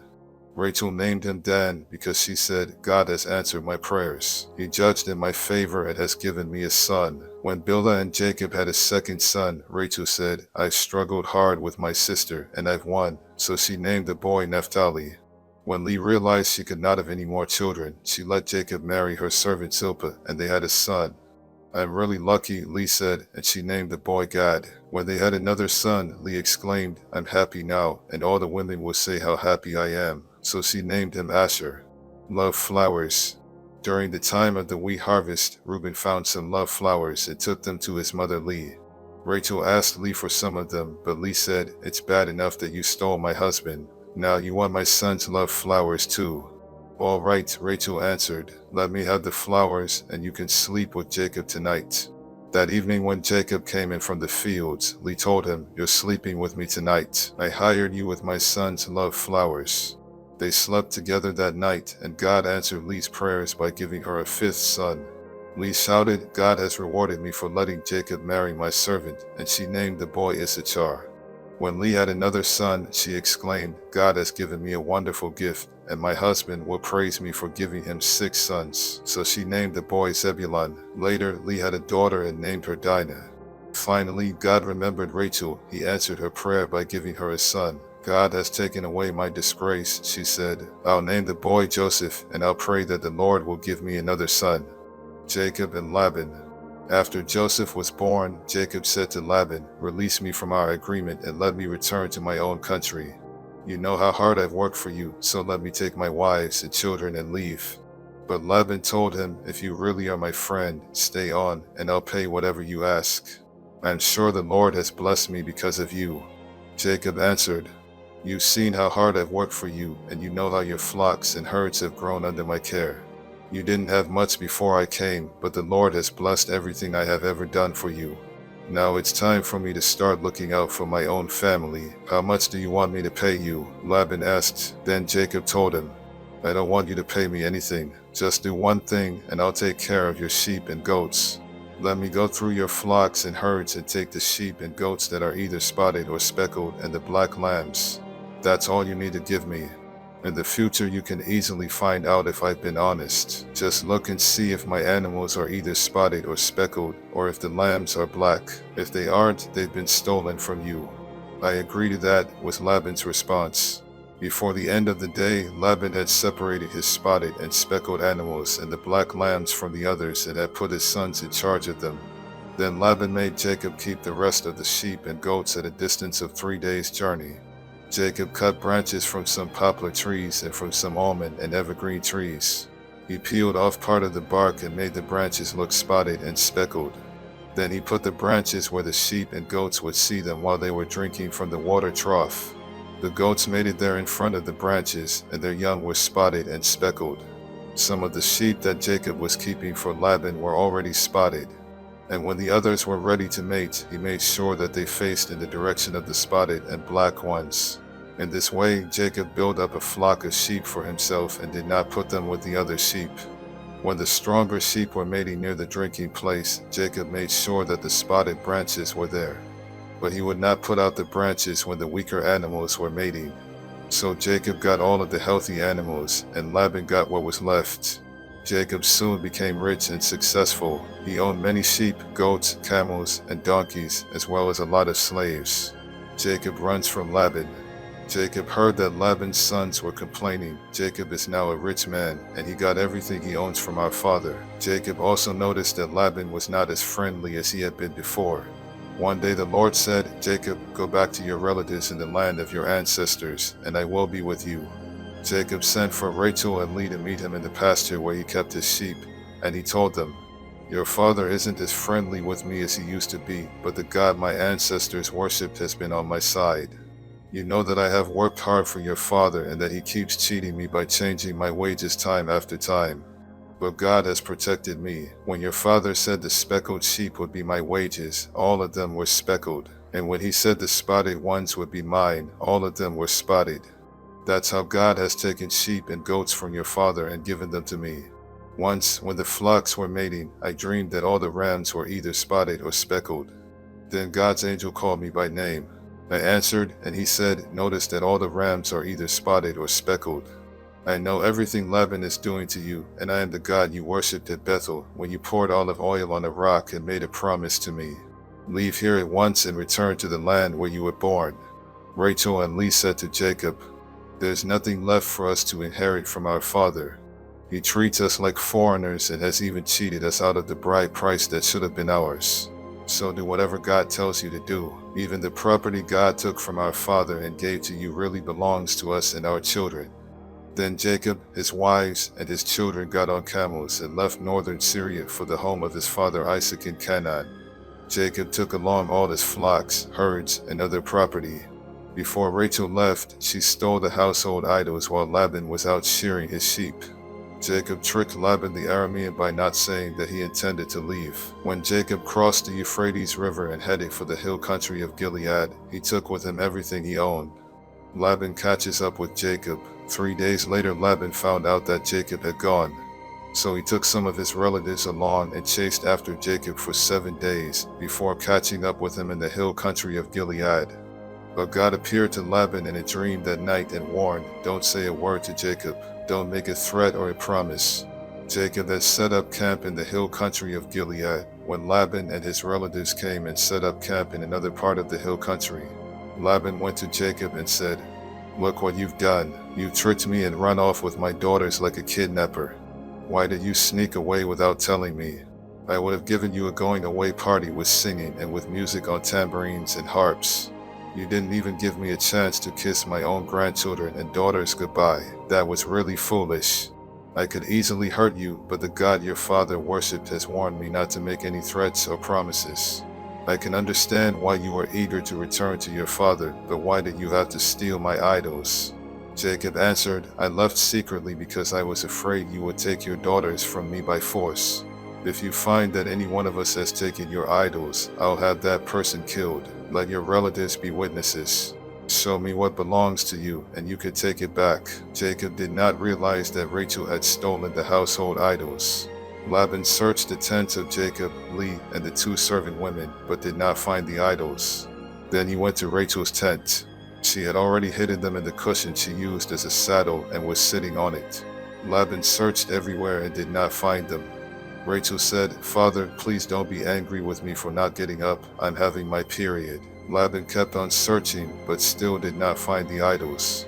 Jacob became very angry and said to Laban, "What have I done wrong? Have I committed some crime? Is that why you hunted me down? After searching through everything I have, did you find anything of yours? If so, put it here where your relatives and mine can see it. Then we can decide what to do. In all the 20 years that I've worked for you, not one of your sheep or goats has had a miscarriage, and I've never eaten even one of your rams. If a wild animal killed one of your sheep or goats, I paid for it myself. In fact, you demanded the full price whether the animal was killed during the day or at night. I sweated every day and I couldn't sleep at night because of the cold. I had to work 14 of these 20 long years to earn your 2 daughters and another 6 years to buy your sheep and goats. During that time you kept changing my wages. If the fearsome God worshipped by Abraham and my father Isaac had not been on my side, you would have sent me away without a thing. But God saw my hard work, and he knew the trouble I was in, so he helped me. Then last night he told you how wrong you were." Jacob and Laban make an agreement. Laban said to Jacob, "Leah and Rachel are my daughters, and their children belong to me. All these sheep you are taking are really mine too. In fact, everything you have belongs to me. But there is nothing I can do to keep my daughters and their children. So I am ready to make an agreement with you, and we will pile up some large rocks here to remind us of the agreement." After Jacob had set up a large rock, he told his men to get some more rocks and pile them up next to it. Then Jacob and Laban ate a meal together beside the rocks. Laban named the pile of rocks Jegar-Sahadutha, but Jacob named it Galeed. Laban said to Jacob, "This pile of rocks will remind us of our agreement." That's why the place was named Galeed. Laban also said, "This pile of rocks means that the Lord will watch us both while we are apart from each other." So the place was also named Mizpah. Then Laban said, "If you mistreat my daughters or marry other women, I may not know about it, but remember, God is watching us. Both this pile of rocks and this large rock have been set up between us as a reminder. I must never go past them to attack you, and you must never come past them to attack me. My father Nahor, your grandfather Abraham, and their ancestors all worshipped the same God, and he will make sure that we each keep the agreement." Then Jacob made a promise in the name of the fearsome God his father Isaac had worshipped. Jacob killed an animal and offered it as a sacrifice there on the mountain, and he invited his men to eat with him. After the meal, they spent the night on the mountain. Early the next morning, Laban kissed his daughters and his grandchildren goodbye. Then he left to go back home. Jacob gets ready to meet Esau. As Jacob was on his way back home, some of God's angels came and met him. When Jacob saw them, he said, "This is God's camp." So he named the place Mahanaim. Jacob sent messengers on ahead to Esau, who lived in the land of Seir, also known as Edom. Jacob told them to say to Esau, "Master, I am your servant. I have lived with Laban all this time, and now I own cattle, donkeys, and sheep, as well as many slaves. Master, I am sending these messengers in the hope that you will be kind to me." When the messengers returned, they told Jacob, "We went to your brother Esau, and now he is heading this way with 400 men. Jacob was so frightened that he divided his people, sheep, cattle, and camels into two groups. He thought, if Esau attacks one group, perhaps the other can escape. Then Jacob prayed, "You, Lord, are the God who was worshipped by my grandfather Abraham and by my father Isaac. You told me to return home to my family, and you promised to be with me and make me successful. I don't deserve all the good things you have done for me, your servant. When I first crossed the Jordan, I had only my walking stick, but now I have two large groups of people and animals. Please rescue me from my brother. I am afraid he will come and attack not only me, but my wives and children as well. But you have promised that I will be a success, and that someday it will be as hard to count my descendants as it is to count the grains of sand along the seashore." After Jacob had spent the night there, he chose some animals as gifts for Esau, 200 female goats and 20 males, 200 female sheep and 20 males, 30 female camels with their young, 40 cows and 10 bulls, and 20 female donkeys and 10 males. Jacob put servants in charge of each herd and told them, "Go ahead of me and keep a space between each herd." Then he said to the servant in charge of the first herd, "When Esau meets you, he will ask whose servant you are. He will want to know where you are going and who owns those animals in front of you. So tell them they belong to your servant Jacob, who is coming this way. He is sending them as a gift to his master Esau." Jacob also told the men in charge of the second and third herds and those who followed to say the same thing when they met Esau. And Jacob told them to be sure to say that he was right behind them. Jacob hoped the gifts would make Esau friendly, so Esau would be glad to see him when they met. Jacob's men took the gifts on ahead of him, but he spent the night in camp. Jacob's name is changed to Israel. Jacob got up in the middle of the night and took his wives, his 11 children, and everything he owned across to the other side of the Jabbok River for safety. Afterwards, Jacob went back and spent the rest of the night alone. A man came and fought with Jacob until just before daybreak. When the man saw that he could not win, he struck Jacob on the hip and threw it out of joint. They kept on wrestling until the man said, "Let go of me, it's almost daylight." "You can't go until you bless me," Jacob replied. Then the man asked, "What is your name?" "Jacob," he answered. The man said, "From now on, your name will no longer be Jacob. You will be called Israel, because you have wrestled with God and with men, and you have won." Jacob said, "Now tell me your name. Don't you know who I am?" he asked, and he blessed Jacob. Jacob said, "I have seen God face to face, and I am still alive." So he named the place Peniel. The sun was coming up as Jacob was leaving Peniel. He was limping because he had been struck on the hip, and the muscle on his hip joint had been injured. That's why even today the people of Israel don't eat the hip muscle of any animal. Jacob meets Esau. Later that day Jacob met Esau coming with his 400 men. So Jacob told his children to walk with their mothers. The two servant women, Zilpah and Bilhah, together with their children went first, followed by Leah and her children, then by Rachel and Joseph. Jacob himself walked in front of them all, bowing to the ground 7 times as he came near his brother. But Esau ran toward Jacob and hugged and kissed him. Then the two brothers started crying. When Esau noticed the women and children, he asked, "Whose children are these?" Jacob answered, "These are the children the Lord has been kind enough to give to me, your servant." Then the two servant women and their children came and bowed down to Esau. Next, Leah and her children came and bowed down. Finally, Joseph and Rachel also came and bowed down. Esau asked Jacob, "Why did you send those herds I met along the road?" "Master," Jacob answered, "I sent them so you would be friendly to me." "But, brother, I already have plenty," Esau replied. "Keep them for yourself." "No," Jacob said, "please accept them as a sign of your friendship for me. When you welcomed me and I saw your face, it was like seeing the face of God." Please accept these as gifts I brought to you. God has been good to me, and I have everything I need." Jacob kept insisting until Esau agreed. "Let's get ready to travel," Esau said. "I'll go along with you." But Jacob answered, "Master, you know traveling is hard on children, and I have to look after the sheep and goats that are nursing their young. If my animals travel too much in one day, they will all die. Why don't you go on ahead and let me travel along slowly with the children, the herds, and the flocks? We can meet again in the country of Edom." Esau replied, "Let me leave some of my men with you." "You don't have to do that," Jacob answered. "I am happy simply knowing that you are friendly to me." So Esau left for Edom, but Jacob went to Succoth, where he built a house for himself and set up shelters for his animals. That's why the place is called Succoth. Jacob arrives at Shechem. After leaving northern Syria, Jacob arrived safely at Shechem in Canaan and set up camp outside the city. The land where he camped was owned by the descendants of Hamor, the father of Shechem. So Jacob paid them 100 pieces of silver for the property. Then he set up his tents and built an altar there to honor the God of Israel. Jacob meets Esau. Later that day Jacob met Esau coming with his 400 men. So Jacob told his children to walk with their mothers. The two servant women, Zilpah and Bilhah, together with their children went first, followed by Leah and her children, then by Rachel and Joseph. Jacob himself walked in front of them all, bowing to the ground 7 times as he came near his brother. But Esau ran toward Jacob and hugged and kissed him. Then the two brothers started crying. When Esau noticed the women and children, he asked, "Whose children are these?" Jacob answered, "These are the children the Lord has been kind enough to give to me, your servant." Then the two servant women and their children came and bowed down to Esau. Next, Leah and her children came and bowed down. Finally, Joseph and Rachel also came and bowed down.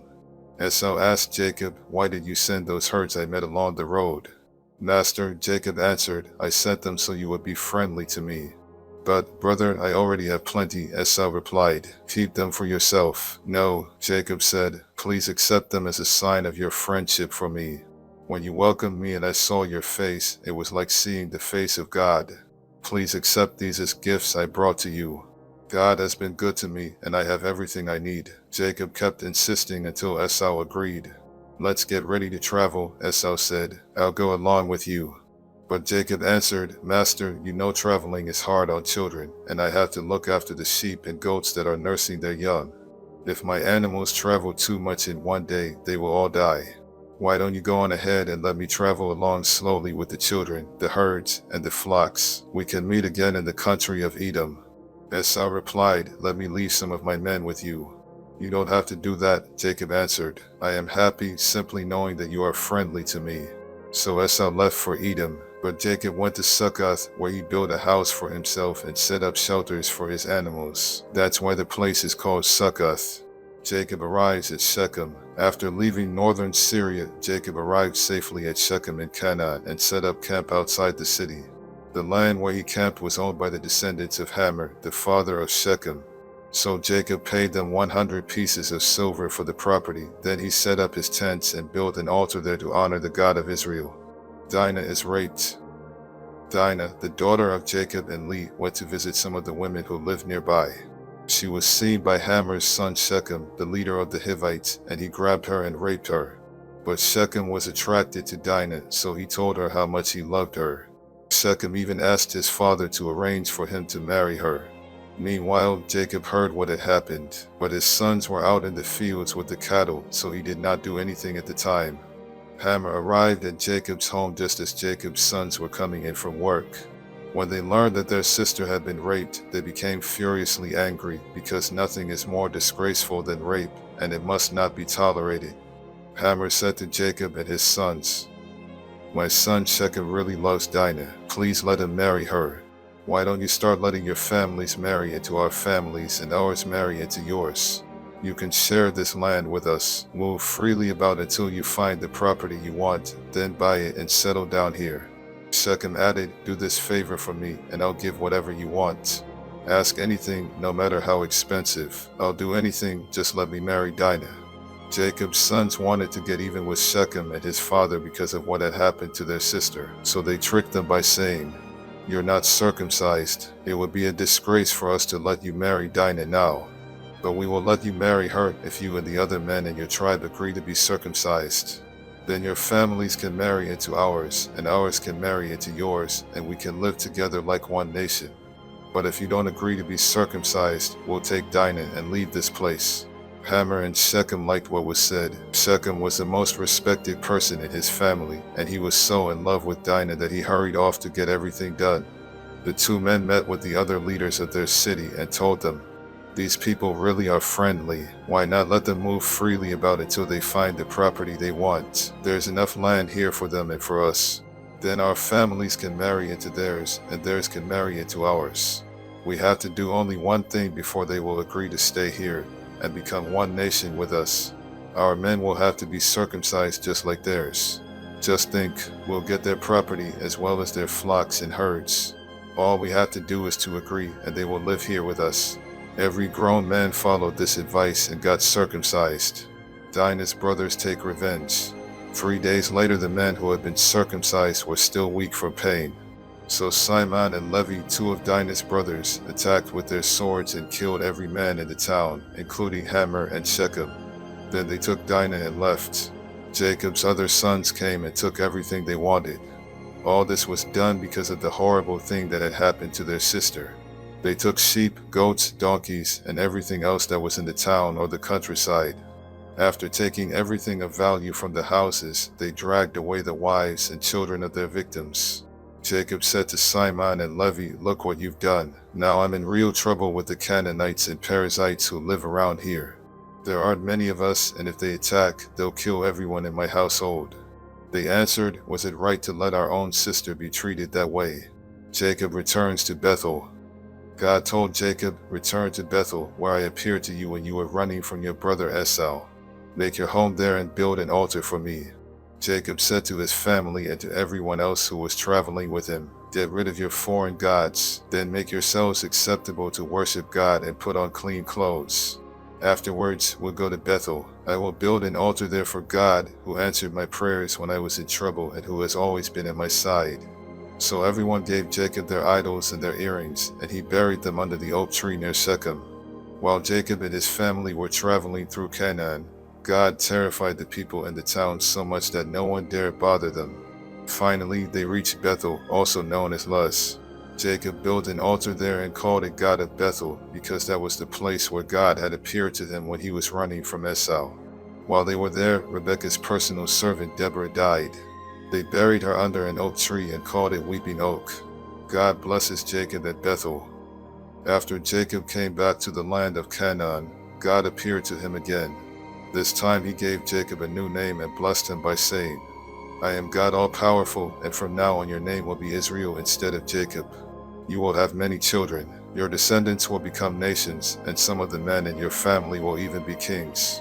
I will give you the land that I promised Abraham and Isaac, and it will belong to your family forever." After God had gone, Jacob set up a large rock so that he would remember what had happened there. Then he poured wine and olive oil on the rock to show that it was dedicated to God. 15, and he named the place Bethel. Benjamin is born. Jacob and his family had left Bethel and were still a long way from Ephrath when the time came for Rachel's baby to be born. She was having a rough time, but the woman who was helping her said, "Don't worry, it's a boy." Rachel was at the point of death, and right before dying, she said, "I'll name him Benoni," but Jacob called him Benjamin. Rachel was buried beside the road to Ephrath, which is also called Bethlehem. Jacob set up a tombstone over her grave, and it is still there. Jacob, also known as Israel, traveled to the south of Eder Tower, where he set up camp. During their time there, Jacob's oldest son Reuben slept with Bilhah, who was one of Jacob's other wives, and Jacob found out about it. Jacob's 12 sons. Jacob had 12 sons while living in northern Syria. His firstborn Reuben was the son of Leah, who later gave birth to Simon, Levi, Judah, Issachar, and Zebulun. Leah's servant Zilpah had 2 sons, Gad and Asher. Jacob and his wife Rachel had Joseph and Benjamin. Rachel's servant woman Bilhah had 2 more sons, Dan and Naphtali. Isaac dies. Jacob went to his father Isaac at Hebron, also called Mamre or Kiriath Arba, where Isaac's father Abraham had lived as a foreigner. Isaac died at the ripe old age of 180, then his sons Esau and Jacob buried him. Esau's family.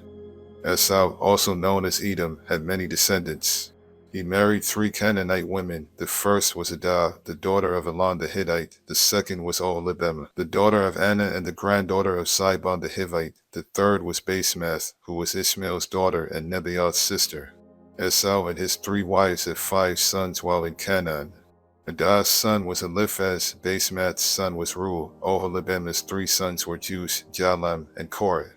Esau took his children and wives, his relatives and servants, his animals and possessions he had acquired while in Canaan, and moved far from Jacob. He did this because the land was too crowded and could not support him and his brother with their flocks and herds. That's why Esau made his home in the hill country of Seir. Esau lived in the hill country of Seir and was the ancestor of the Edomites. Esau had 3 wives, Adah, Basemath, and Oholibamah. Here is a list of his descendants. Esau and Adah had a son named Eliphaz, whose sons were Timon, Omar, Zepho, Gadam, and Kenaz. Timnah was the other wife of Esau's son Eliphaz, and she had a son named Amalek.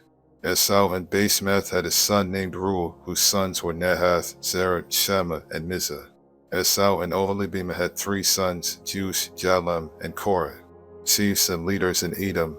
Esau and Adah's oldest son was Eliphaz, and the clans that descended from him were Timon, Omar, Zepho, Kenaz, Korah, Gadam, and Amalek. These and Esau's other descendants lived in the land of Edom. The clans that descended from Esau and Basemath's son Reuel were Nahath, Zerah, Shammah, and Mizah. The clans that descended from Esau and Oholibamah the daughter of Anna were Jush, Jalam, and Korah. All of these clans descended from Esau, who was known as Edom. Seir was from the Horite tribe that had lived in Edom before the time of Esau. The clans that had descended from him were Lotan, Shobal, Sibon, Anna, Dishan, Ezer, and Disan. Lotan's sons were Hori and Heman. His sister was Timnah. Shobal's sons were Alvin, Manahath, Ebal, Shepho, and Onam. Sibon's sons were Aya and Anna, the same Anna who found an oasis in the desert, while taking the donkeys of his father out to pasture. Anna's children were Dishan and Oholibamah. Dishan's sons were Hemdan, Eshban, Ithran, and Chered. Ezer's sons were Bilhan, Zalvan, and Akin. Disan's sons were Uz and Aaron. The clans of the Horites were Lotan, Shobal, Zibon, Anna, 30 Dishan, Ezer, and Disan, and they lived in the land of Seir. Before there were kings in Israel, the following kings ruled Edom one after another: Bela son of Beer from Dinhabah, Jobab son of Zerah from Basra, Husam from the land of Teman, Hadad son of Bedad from Avith, Samlah from Masrekah, Saul from the city of Rehoboth on the Euphrates River, Balhanan son of Ichbor, Hadar from the city of Pau. The clans that descended from Esau took their names from their families and the places where they lived. They are Timnah, Alva, Jetheth, Oholibamah, Elah, Pinan, Kenaz, Teman, Mibzar, Magdiel, and Iram. These clans descended from Esau, who was known as Edom, the father of the Edomites. They took their names from the places where they settled. Joseph and his brothers. Jacob lived in the land of Canaan, where his father Isaac had lived, and this is the story of his family. When Jacob's son Joseph was years old, he took care of the sheep with his brothers, the sons of Bilhah and Zilpah, but he was always telling his father all sorts of bad things about his brothers. Jacob loved Joseph more than he did any of his other sons, because Joseph was born when Jacob was very old. Jacob had even given Joseph a fancy coat which showed that Joseph was his favorite son, and so Joseph's brothers hated him and would not be friendly to him. One day, Joseph told his brothers what he had dreamed, and they hated him even more. Joseph said, "Let me tell you about my dream. We were out in the field, tying up bundles of wheat. Suddenly my bundle stood up, and your bundles gathered around and bowed down to it." His brothers asked, "Do you really think you are going to be king and rule over us?" Now they hated Joseph more than ever because of what he had said about his dream. Joseph later had another dream, and he told his brothers, "Listen to what else I dreamed. The sun, the moon, and 11 stars bowed down to me."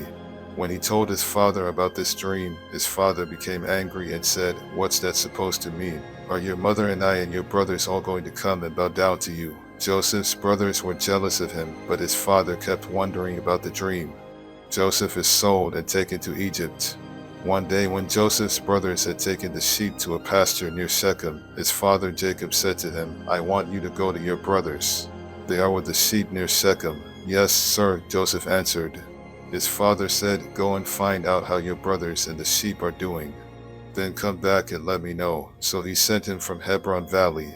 Joseph was near Shechem and wandering through the fields, when a man asked, what are you looking for? Joseph answered, I'm looking for my brothers who are watching the sheep. Can you tell me where they are? They're not here anymore, the man replied. I overheard them say they were going to Dothan. Joseph left and found his brothers in Dothan.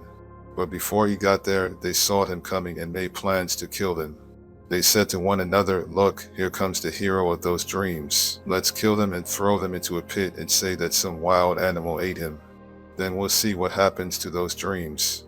Reuben heard this and tried to protect Joseph from them. Let's not kill him, he said. Don't murder him or even harm him.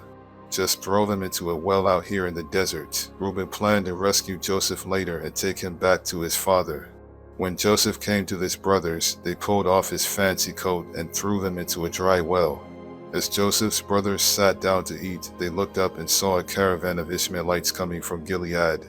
Their camels were loaded with all kinds of spices that they were taking to Egypt. So Judah said, what will we gain if we kill our brother and hide his body? Let's sell him to the Ishmaelites and not harm him. After all, he is our brother. And the others agreed. When the Midianite merchants came by, Joseph's brothers took him out of the well, and for 20 pieces of silver they sold him to the Ishmaelites who took him to Egypt. When Reuben returned to the well and did not find Joseph there, he tore his clothes in sorrow. Then he went back to his brothers and said, the boy is gone. What am I going to do? Joseph's brothers killed a goat and dipped Joseph's fancy coat in its blood. After this, they took the coat to their father and said, we found this. Look at it carefully and see if it belongs to your son. Jacob knew it was Joseph's coat and said, it's my son's coat. Joseph has been torn to pieces and eaten by some wild animal. Jacob mourned for Joseph a long time, and to show his sorrow he tore his clothes and wore sackcloth. All of Jacob's children came to comfort him, but he refused to be comforted. No, he said, I will go to my grave, mourning for my son. So Jacob kept on grieving. Meanwhile, the Midianites had sold Joseph in Egypt to a man named Potiphar, who was the king's official in charge of the palace guard. Judah and Tamar. About that time Judah left his brothers in the hill country and went to live near his friend Hur in the town of Adullam. While there he met the daughter of Shua, a Canaanite man. Judah married her, and they had 3 sons. He named the first one she named the next one Onan. The third one was born when Judah was in Sheib, and she named him Shelah. Later, Judah chose Tamar as a wife for Ur, his oldest son. But Ur was very evil, and the Lord took his life. So Judah told Onan, it's your duty to marry Tamar and have a child for your brother. Onan knew the child would not be his, and when he had sex with Tamar, he made sure that she would not get pregnant. The Lord wasn't pleased with Onan and took his life too. Judah did not want the same thing to happen to his son Shelah, and he told Tamar, go home to your father and lie there as a widow until my son Shelah is grown. So Tamar went to live with her father. Some years later Judah's wife died, and he mourned for her. He then went with his friend Hur to the town of Timnah, where his sheep were being sheared. Tamar found out that her father-in-law Judah was going to Timnah to shear his sheep. She also realized that Shelah was now a grown man, but she had not been allowed to marry him. So she decided to dress in something other than her widow's clothes and to cover her face with a veil. After this, she sat outside the town of Enaim on the road to Timnah. When Judah came along, he did not recognize her because of the veil. He thought she was a prostitute and asked her to sleep with him. She asked, what will you give me if I do? One of my young goats, he answered. What will you give me to keep until you send the goat? She asked. What do you want? He asked in return. The ring on that cord around your neck, was her reply. I also want the special walking stick you have with you. He gave them to her, they slept together, and she became pregnant. After returning home, Tamar took off the veil and dressed in her widow's clothes again. Judah asked his friend Hur to take a goat to the woman so he could get back the ring and walking stick, but she wasn't there. Hur asked the people of Enaim, where is the prostitute who sat along the road outside your town? There's never been one here, they answered. Hur went back and told Judah, I couldn't find the woman, and the people of Enaim said no prostitute had ever been there.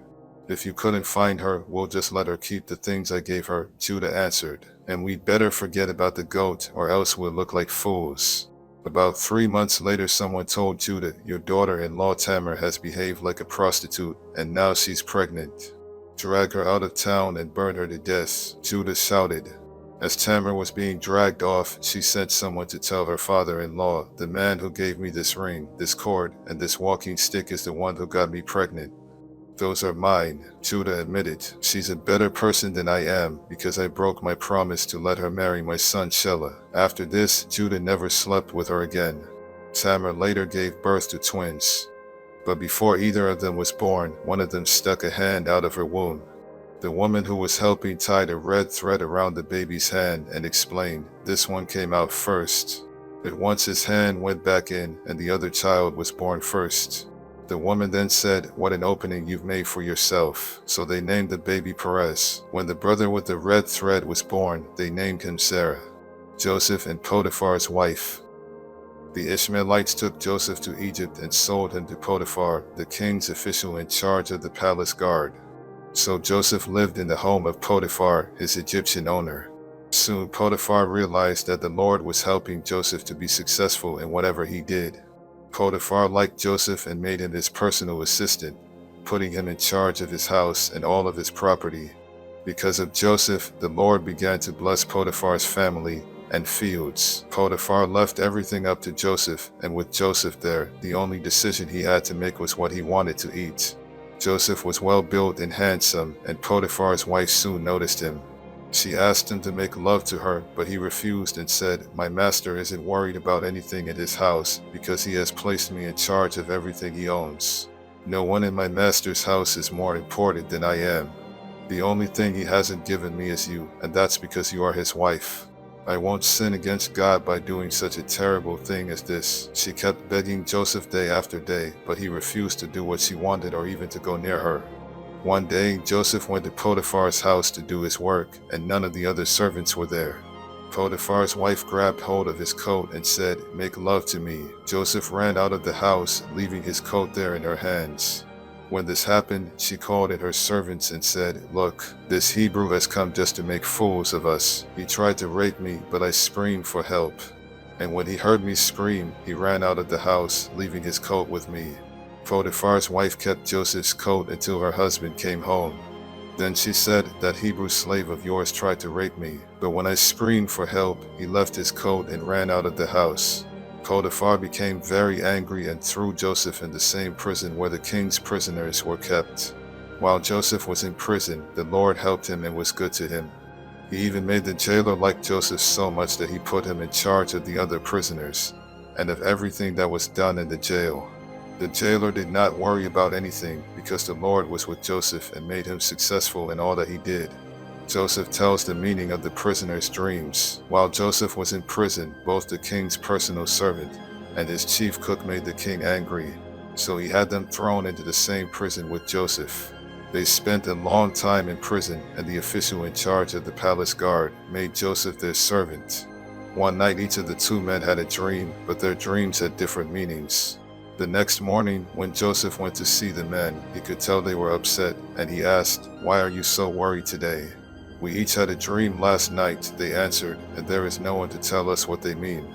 Joseph replied, doesn't God know the meaning of dreams? Now tell me what you dreamed. The king's personal servant told Joseph, in my dream I saw a vine with 3 branches. As soon as it budded, it blossomed, and its grapes became ripe. I held the king's cup and squeezed the grapes into it. Then I gave the cup to the king. Joseph said, this is the meaning of your dream. The 3 branches stand for 3 days, and in 3 days the king will pardon you.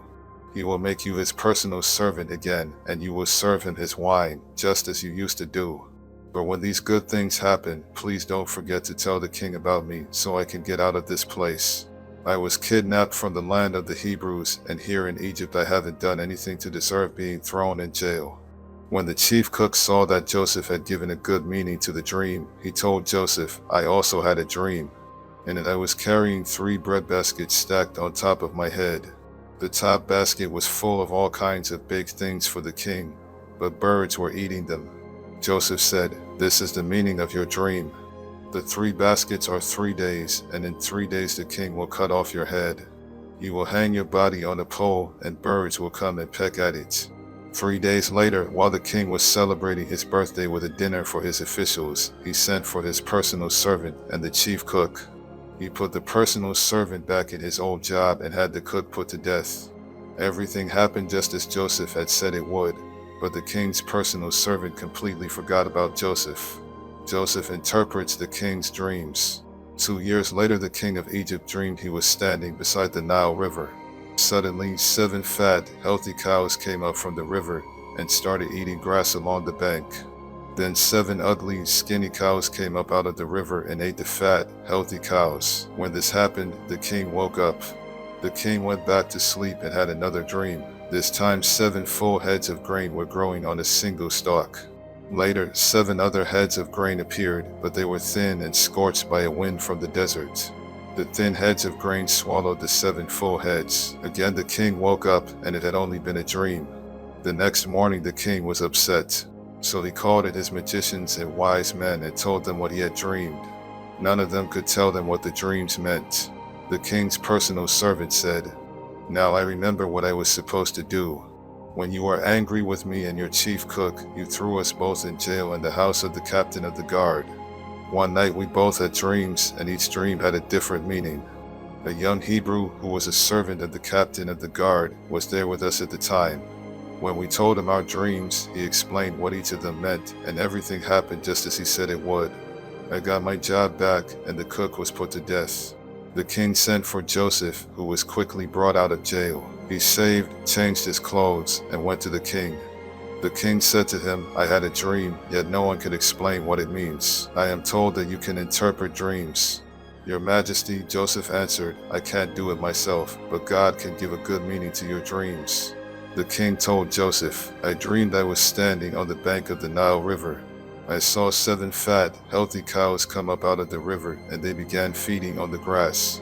Next, 7 skinny, bony cows came up out of the river. I have never seen such terrible-looking cows anywhere in Egypt. The skinny cows ate the fat ones. But you couldn't tell it because these skinny cows were just as skinny as they were before. At once, I woke up. I also dreamed that I saw 7 heads of grain growing on one stalk. The heads were full and ripe. Then 7 other heads of grain came up. They were thin and scorched by a wind from the desert. These heads of grain swallowed the full ones. I told my dreams to the magicians, but none of them could tell me the meaning of the dreams."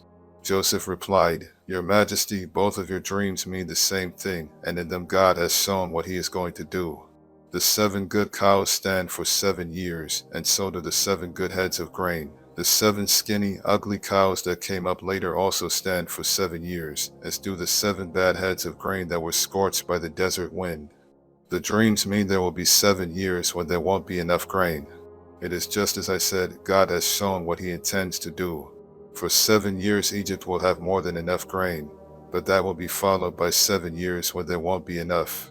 The good years of plenty will be forgotten, and everywhere in Egypt people will be starving.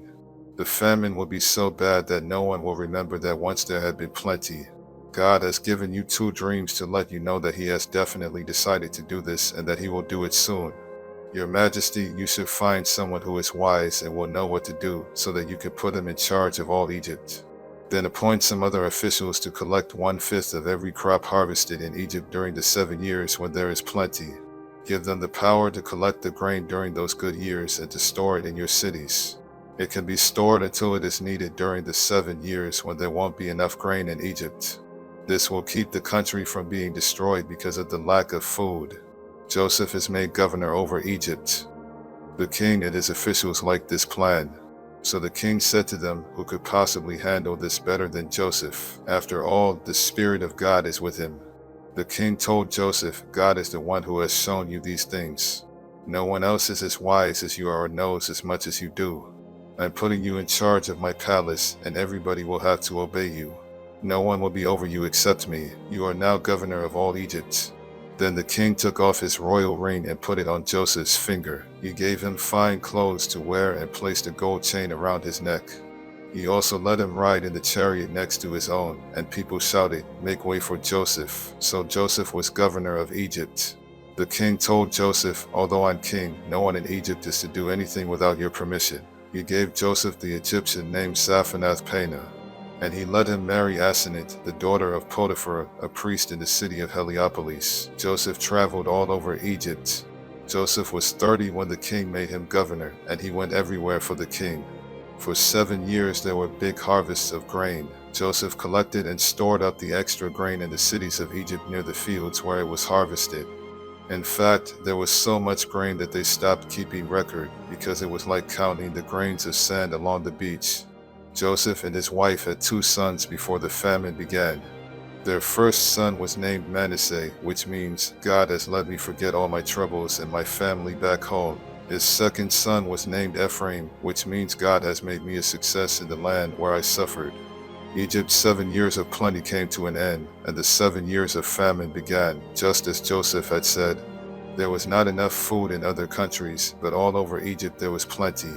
When the famine finally struck Egypt, the people asked the king for food, but he said, "Go to Joseph and do what he tells you to do."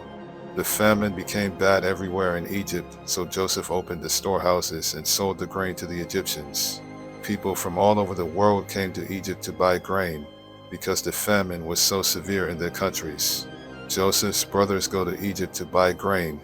When Jacob found out there was grain in Egypt, he said to his sons, "Why are you just sitting here, staring at one another? I have heard there is grain in Egypt.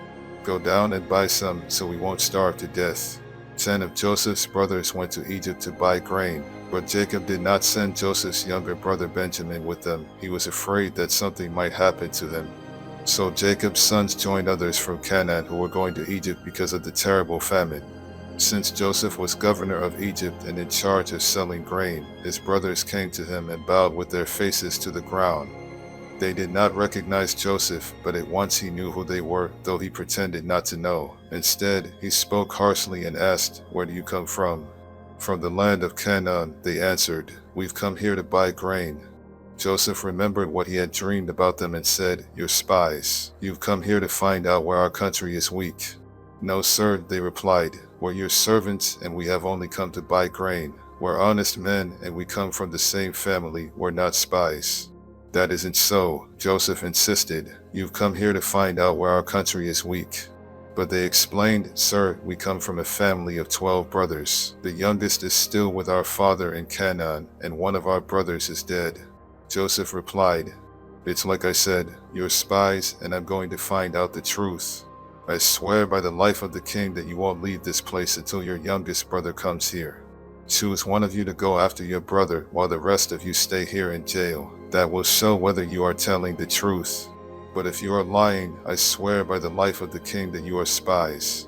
Joseph kept them all under guard for 3 days, before saying to them, "Since I respect God, I'll give you a chance to save your lives. If you are honest men, one of you must stay here in jail, and the rest of you can take the grain back to your starving families.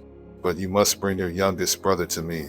Then I'll know that you are telling the truth, and you won't be put to death." Joseph's brothers agreed and said to one another, "We're being punished because of Joseph. We saw the trouble he was in, but we refused to help him when he begged us. That's why these terrible things are happening." Reuben spoke up, "Didn't I tell you not to harm the boy? But you wouldn't listen, and now we have to pay the price for killing him." They did not know that Joseph could understand them, since he was speaking through an interpreter. Joseph turned away from them and cried, but soon he turned back and spoke to them again. Then he had Simon tied up and taken away while they watched. Joseph's brothers returned to Canaan. Joseph gave orders for his brothers' grain sacks to be filled with grain and for their money to be put in their sacks. He also gave orders for them to be given food for their journey home. After this was done, they each loaded the grain on their donkeys and left. When they stopped for the night, one of them opened his sack to get some grain for his donkey, and at once he sought his money back. "Here's my money," he told his brothers, "right here in my sack." They were trembling with fear as they stared at one another and asked themselves, "What has God done to us?" When they returned to the land of Canaan, they told their father Jacob everything that had happened to them. "The governor of Egypt was rude and treated us like spies. But we told him, 'We're honest men, not spies. We come from a family of 12 brothers. The youngest is still with our father in Canaan, and the other is dead.'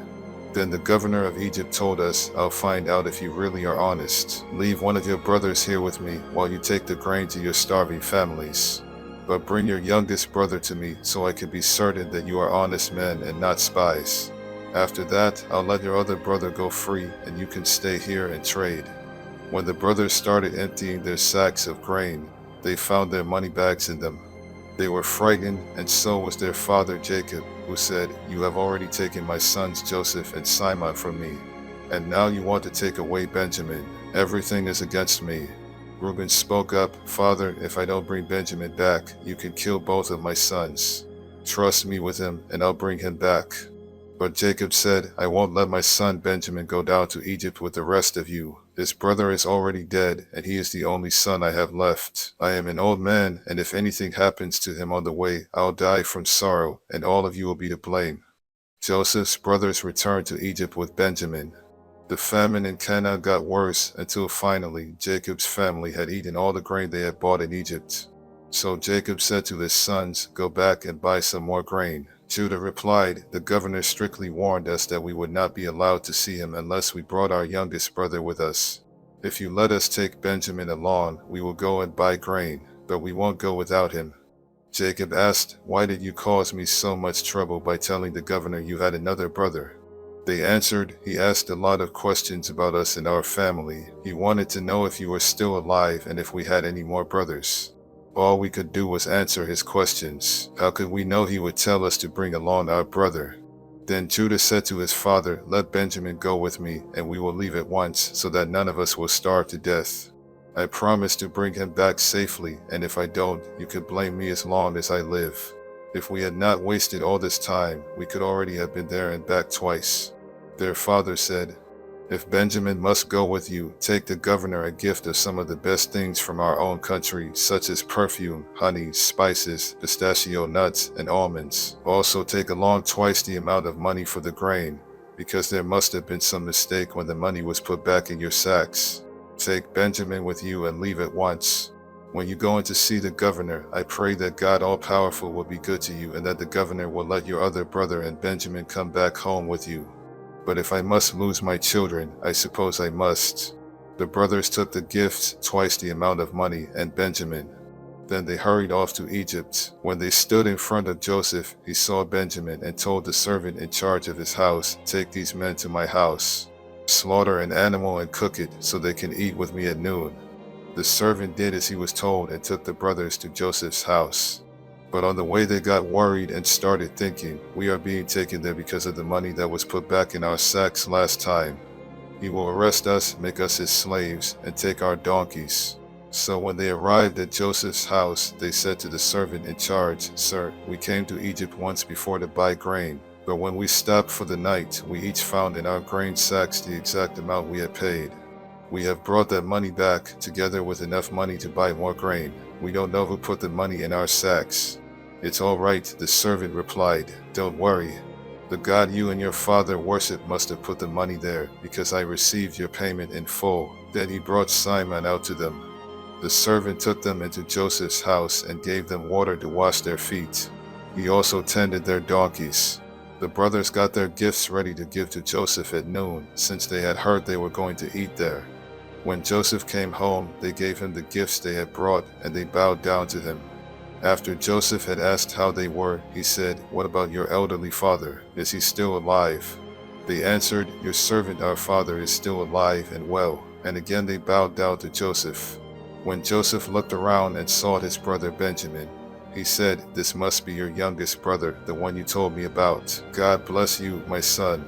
Then, because of his love for Benjamin, he rushed off to his room and cried.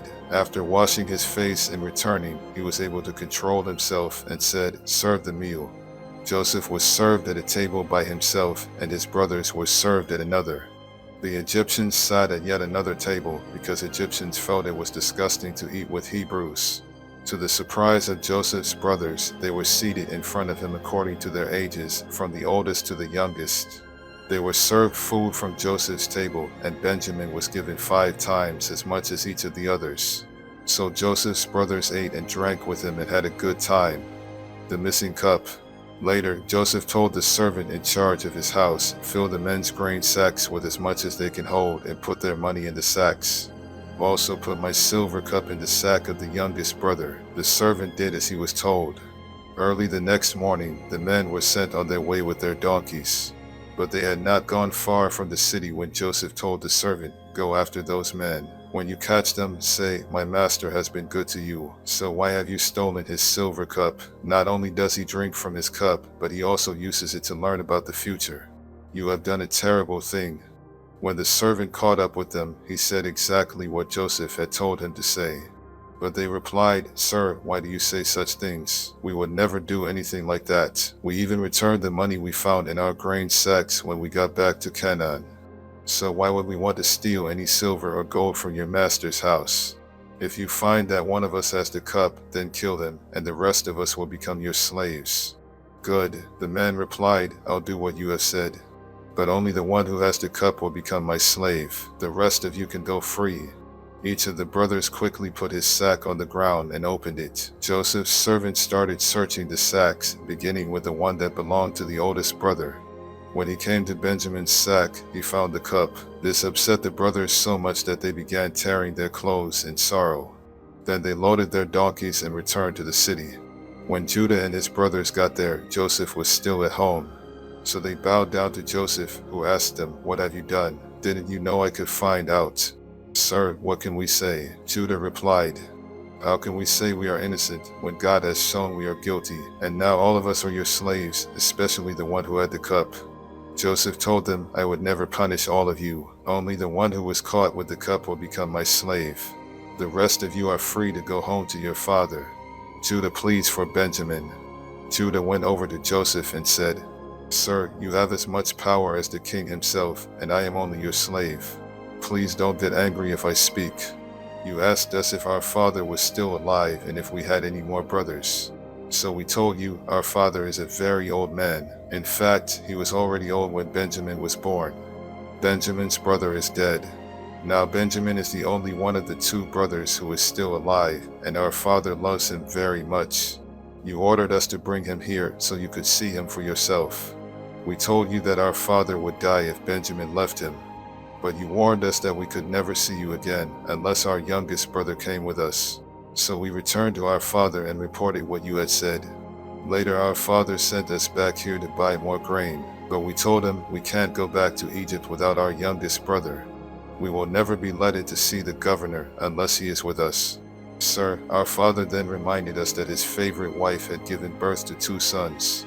One of them was already missing and had not been seen for a long time. My father thinks the boy was torn to pieces by some wild animal, and he said, 'I am an old man. If you take Benjamin from me and something happens to him, I will die of a broken heart. That's why Benjamin must be with us when I go back to my father. He loves him so much that he will die if Benjamin doesn't come back with me. I promised my father that I would bring him safely home. If I don't, I told my father he could blame me the rest of my life. Sir, I am your slave.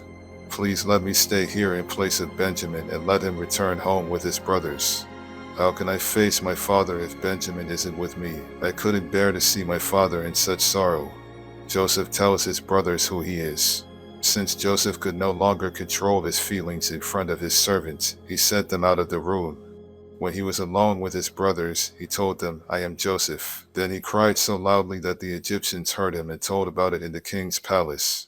Joseph asked his brothers if his father was still alive, but they were too frightened to answer.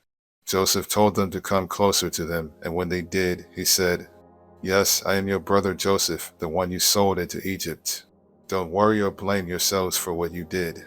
God is the one who sent me ahead of you to save lives. There has already been a famine for 2 years, and for 5 more years no one will plow fields or harvest grain. But God sent me on ahead of you to keep your families alive and to save you in this wonderful way. After all, you weren't really the ones who sent me here, it was God. He made me the highest official in the king's court and placed me over all Egypt. Now hurry back and tell my father that his son Joseph says, 'God has made me ruler of Egypt. Come here as quickly as you can. You will live near me in the region of Goshen with your children and grandchildren, as well as with your sheep, goats, cattle, and everything else you own. I will take care of you there during the next 5 years of famine. But if you don't come, you and your family and your animals will starve to death. All of you, including my brother Benjamin, can tell by what I have said that I really am Joseph. Tell my father about my great power here in Egypt and about everything you have seen. Hurry and bring him here." Joseph and Benjamin hugged each other and started crying. Joseph was still crying as he kissed each of his other brothers. After this, they started talking with Joseph. When it was told in the palace that Joseph's brothers had come, the king and his officials were happy. So the king said to Joseph, "Tell your brothers to load their donkeys and return to Canaan. Tell them to bring their father and their families here. I will give them the best land in Egypt, and they can eat and enjoy everything that grows there. Also tell your brothers to take some wagons from Egypt for their wives and children to ride in, and be sure they bring their father. They can leave their possessions behind, because they will be given the best of everything in Egypt." Jacob's sons agreed to do what the king had said, and Joseph gave them wagons and food for their trip home, just as the king had ordered. Joseph gave some new clothes to each of his brothers, but to Benjamin he gave 5 new outfits and 300 pieces of silver. To his father he sent 10 donkeys loaded with the best things in Egypt, and 10 other donkeys loaded with grain and bread and other food for the return trip. Then he sent his brothers off and told them, "Don't argue on the way home." Joseph's brothers left Egypt, and when they arrived in Canaan, they told their father that Joseph was still alive and was the ruler of Egypt. But their father was so surprised that he could not believe them. Then they told him everything Joseph had said. When he saw the wagons Joseph had sent, he felt much better and said, "Now I can believe you. My son Joseph must really be alive, and I will get to see him before I die." Jacob and his family go to Egypt. Jacob packed up everything he owned and left for Egypt. On the way he stopped near the town of Beersheba and offered sacrifices to the God his father Isaac had worshipped. That night God spoke to him in a dream and said, "Jacob, Jacob." "Here I am," Jacob answered. God said, "I am God, the same God your father worshipped. Don't be afraid to go to Egypt. I will give you so many descendants that one day they will become a nation. I will go with you to Egypt, and later I will bring your descendants back here. Your son Joseph will be at your side when you die." Jacob and his family set out from Beersheba and headed for Egypt. His sons put him in the wagon that the king had sent for him, and they put their small children and their wives in the other wagons. Jacob's whole family went to Egypt, including his sons, his grandsons, his daughters, and his granddaughters. They took along their animals and everything else they owned. When Jacob went to Egypt, his children who were born in northern Syria also went along with their families. Jacob and his wife Leah had a total of 33 children, grandchildren, and great-grandchildren, but 2 of their grandchildren had died in Canaan. Their oldest son Reuben took his sons Hanok, Palu, Hezron, and Carmi. Their son Simon took his sons Jemuel, Jamin, Ohad, Jachin, Zohar, and Shaul, whose mother was a Canaanite. Their son Levi took his sons Gershon, Kohath, and Merari. Their son Judah took his sons Shelah, Perez, and Zerah. Judah's sons and Onan had died in Canaan. Judah's son Perez took his sons Hezron and Hamul. Their son Issachar took his sons Tola, Puvah, Jashub, and Shimron. Their son Zebulun took his sons Serd, Elon, and Jalil. Their daughter Dinah also went. Jacob and Silpah, the servant woman Laban had given his daughter Leah, had a total of 16 children, grandchildren, and great-grandchildren. Their son Gad took his sons Siphion, Hagi, Shuni, Esben, Eri, Arodi, and Arali. Their son Asher took his sons Anah, Ishva, Ishvi, and Beriah, who took his sons Heber and Malchiel. Sarah, the daughter of Asher, also went. Jacob and Rachel had 14 children and grandchildren. Their son Joseph was already in Egypt, where he had married Asenath, daughter of Potiphar, the priest of Heliopolis. Joseph and Asenath had 2 sons, Manasseh and Ephraim. Jacob and Rachel's son Benjamin took his sons Bela, Betcher, Ashbel, Jera, Naaman, Ahai, Rosh, Muppim, Huppim, and Ard. Jacob and Bilhah, the servant woman Laban had given his daughter Rachel, had 7 children and grandchildren. Their son Dan took his son Hushim. Their son Naphtali took his sons Jaziel, Guni, Jezer, and Shillem. 66 members of Jacob's family went to Egypt with him, not counting his daughters-in-law. Jacob's 2 grandsons who were born there made it a total of 70 members of Jacob's family in Egypt. Jacob had sent his son Judah ahead of him to ask Joseph to meet them in Goshen, so Joseph got in his chariot and went to meet his father. When they met, Joseph hugged his father around the neck and cried for a long time. Jacob said to Joseph, "Now that I have seen you and know you are still alive, I am ready to die." Then Joseph said to his brothers and to everyone who had come with them, "I must go and tell the king that you have arrived from Canaan. I will tell them that you are shepherds and that you have brought your sheep, goats, cattle, and everything else you own. The king will call you in and ask what you do for a living. When he does, be sure to say, 'We are shepherds. Our families have always raised sheep.' If you tell them this, he will let you settle in the region of Goshen." Joseph wanted them to say this to the king because the Egyptians did not like to be around anyone who raised sheep. Joseph took 5 of his brothers to the king and told him, "My father and my brothers have come from Canaan. They have brought their sheep, goats, cattle, and everything else they own to the region of Goshen." Then he introduced his brothers to the king, who asked them, "What do you do for a living?" "Sir, we are shepherds," was their answer. "Our families have always raised sheep. But in our country all the pastures are dried up, and our sheep have no grass to eat. So we, your servants, have come here. Please let us live in the region of Goshen." The king said to Joseph, "It's good that your father and brothers have arrived. I will let them live anywhere they choose in the land of Egypt, but I suggest that they settle in Goshen, the best part of our land. I would also like for your finest shepherds to watch after my own sheep and goats." Then Joseph brought his father Jacob and introduced him to the king. Jacob gave the king his blessing, and the king asked him, "How old are you?" Jacob answered, "I have lived only 130 years, and I have had to move from place to place. My parents and my grandparents also had to move from place to place.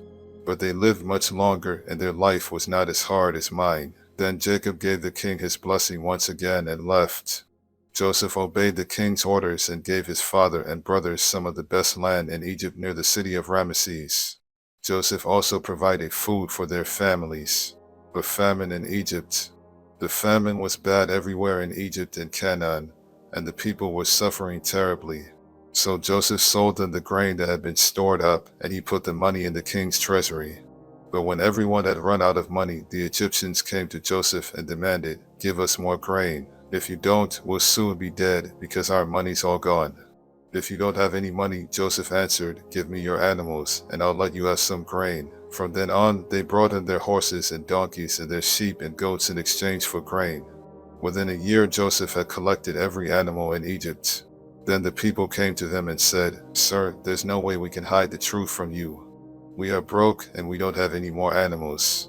We have nothing left except ourselves and our land. Don't let us starve and our land be ruined. If you give us grain to eat and seed to plant, we'll sell ourselves and our land to the king." The famine became so severe that Joseph finally bought every piece of land in Egypt for the king and made everyone the king's slaves, except the priests. The king gave the priests a regular food allowance, so they did not have to sell their land. Then Joseph said to the people, "You and your land now belong to the king. I am giving you seed to plant, but 1/5 of your crops must go to the king. You can keep the rest as seed or as food for your families." "Sir, you have saved our lives." They answered, "We are glad to be slaves of the king." Then Joseph made a law that 1/5 of the harvest would always belong to the king. Only the priests did not lose their land. Jacob becomes an old man. The people of Israel made their home in the land of Goshen, where they became prosperous and had large families. Jacob himself lived there for 17 years, before dying at the age of 147. When Jacob knew he did not have long to live, he called in Joseph and said, "If you really love me, you must make a solemn promise not to bury me in Egypt. Instead, bury me in the place where my ancestors are buried." "I will do what you have asked," Joseph answered.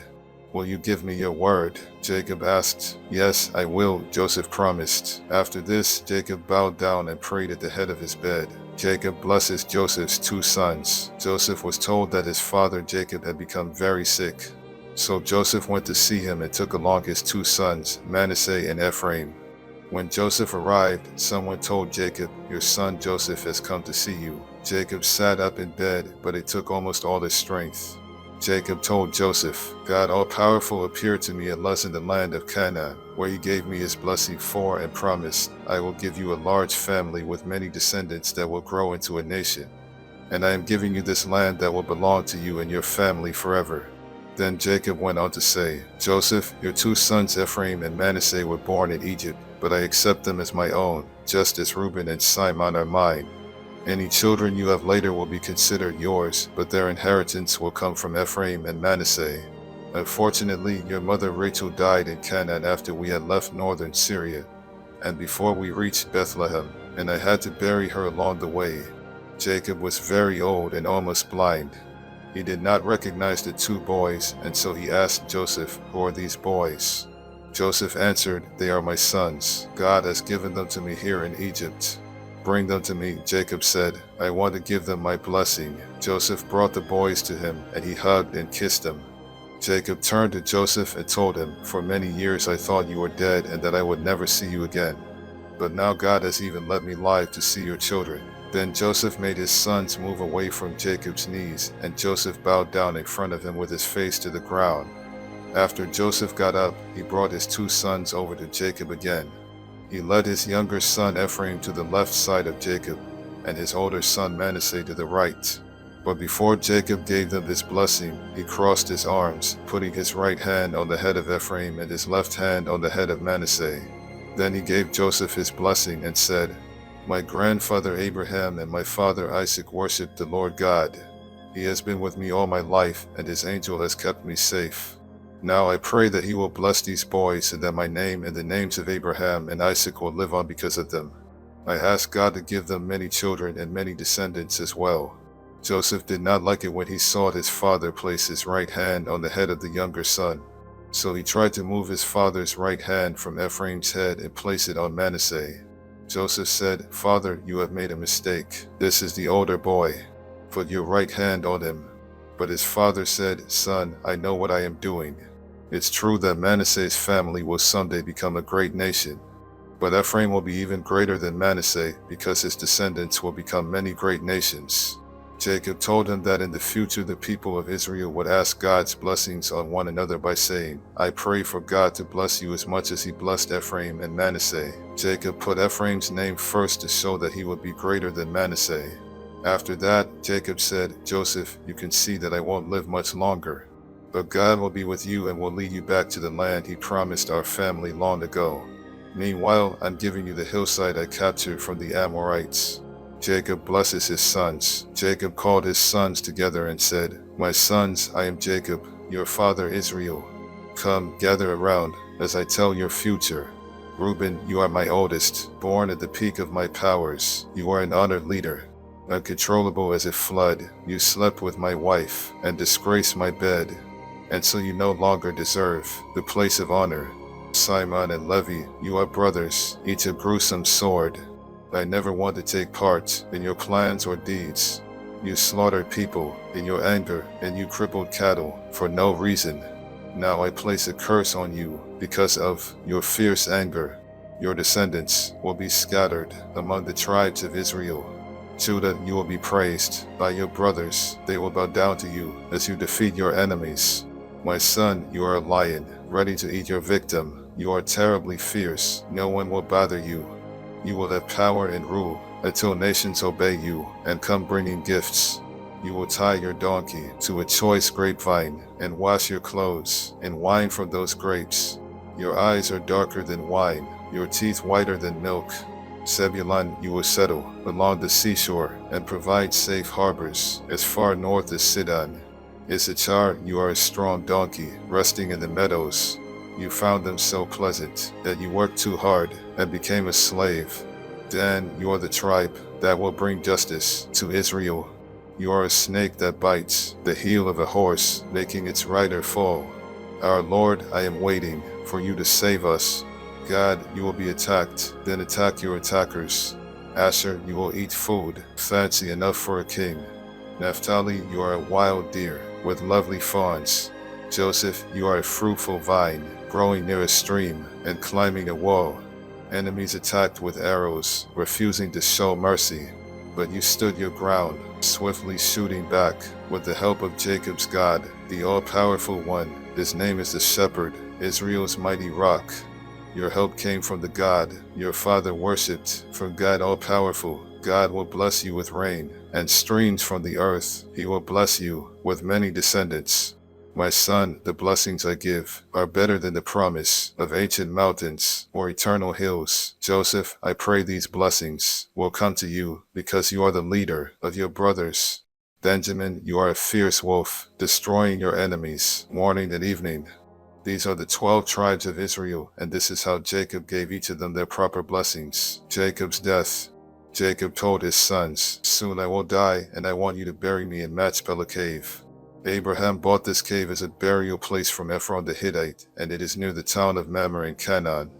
Abraham and Sarah are buried there, and so are Isaac and Rebekah. I buried Leah there too. Both the cave and the land that goes with it were bought from the Hittites. When Jacob had finished giving these instructions to his sons, he lay down on his bed and died. Joseph started crying, then leaned over to hug and kiss his father. Joseph gave orders for Jacob's body to be embalmed, and it took the usual 40 days. The Egyptians mourned 70 days for Jacob. When the time of mourning was over, Joseph said to the Egyptian leaders, if you consider me your friend, please speak to the king for me.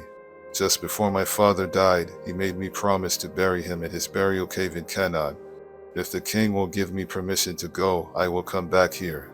The king answered, go to Canaan and keep your promise to your father.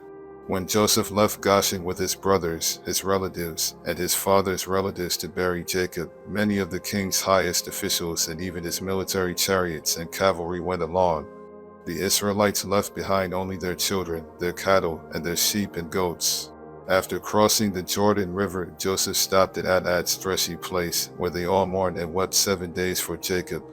The Canaanites saw this and said, the Egyptians are in great sorrow. Then they named the place Egypt in sorrow.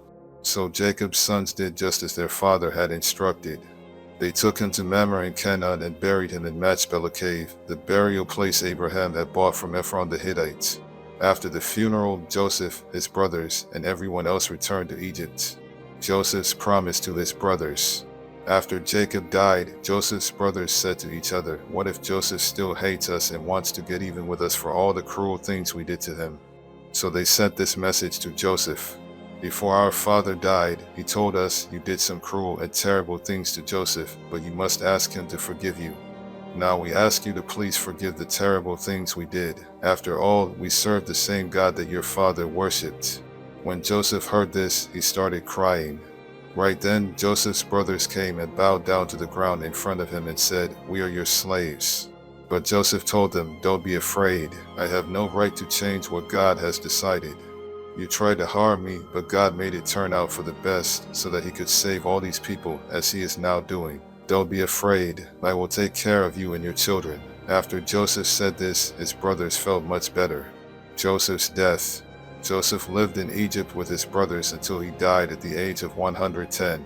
Joseph lived long enough to see Ephraim's children and grandchildren. He also lived to see the children of Manasseh's son Machir, and he welcomed them into his family. Before Joseph died, he told his brothers, I won't live much longer, but God will take care of you and lead you out of Egypt to the land he promised Abraham, Isaac, and Jacob. Now promise me that you will take my body with you when God leads you to that land. So Joseph died in Egypt at the age of 110. His body was embalmed and put in a coffin.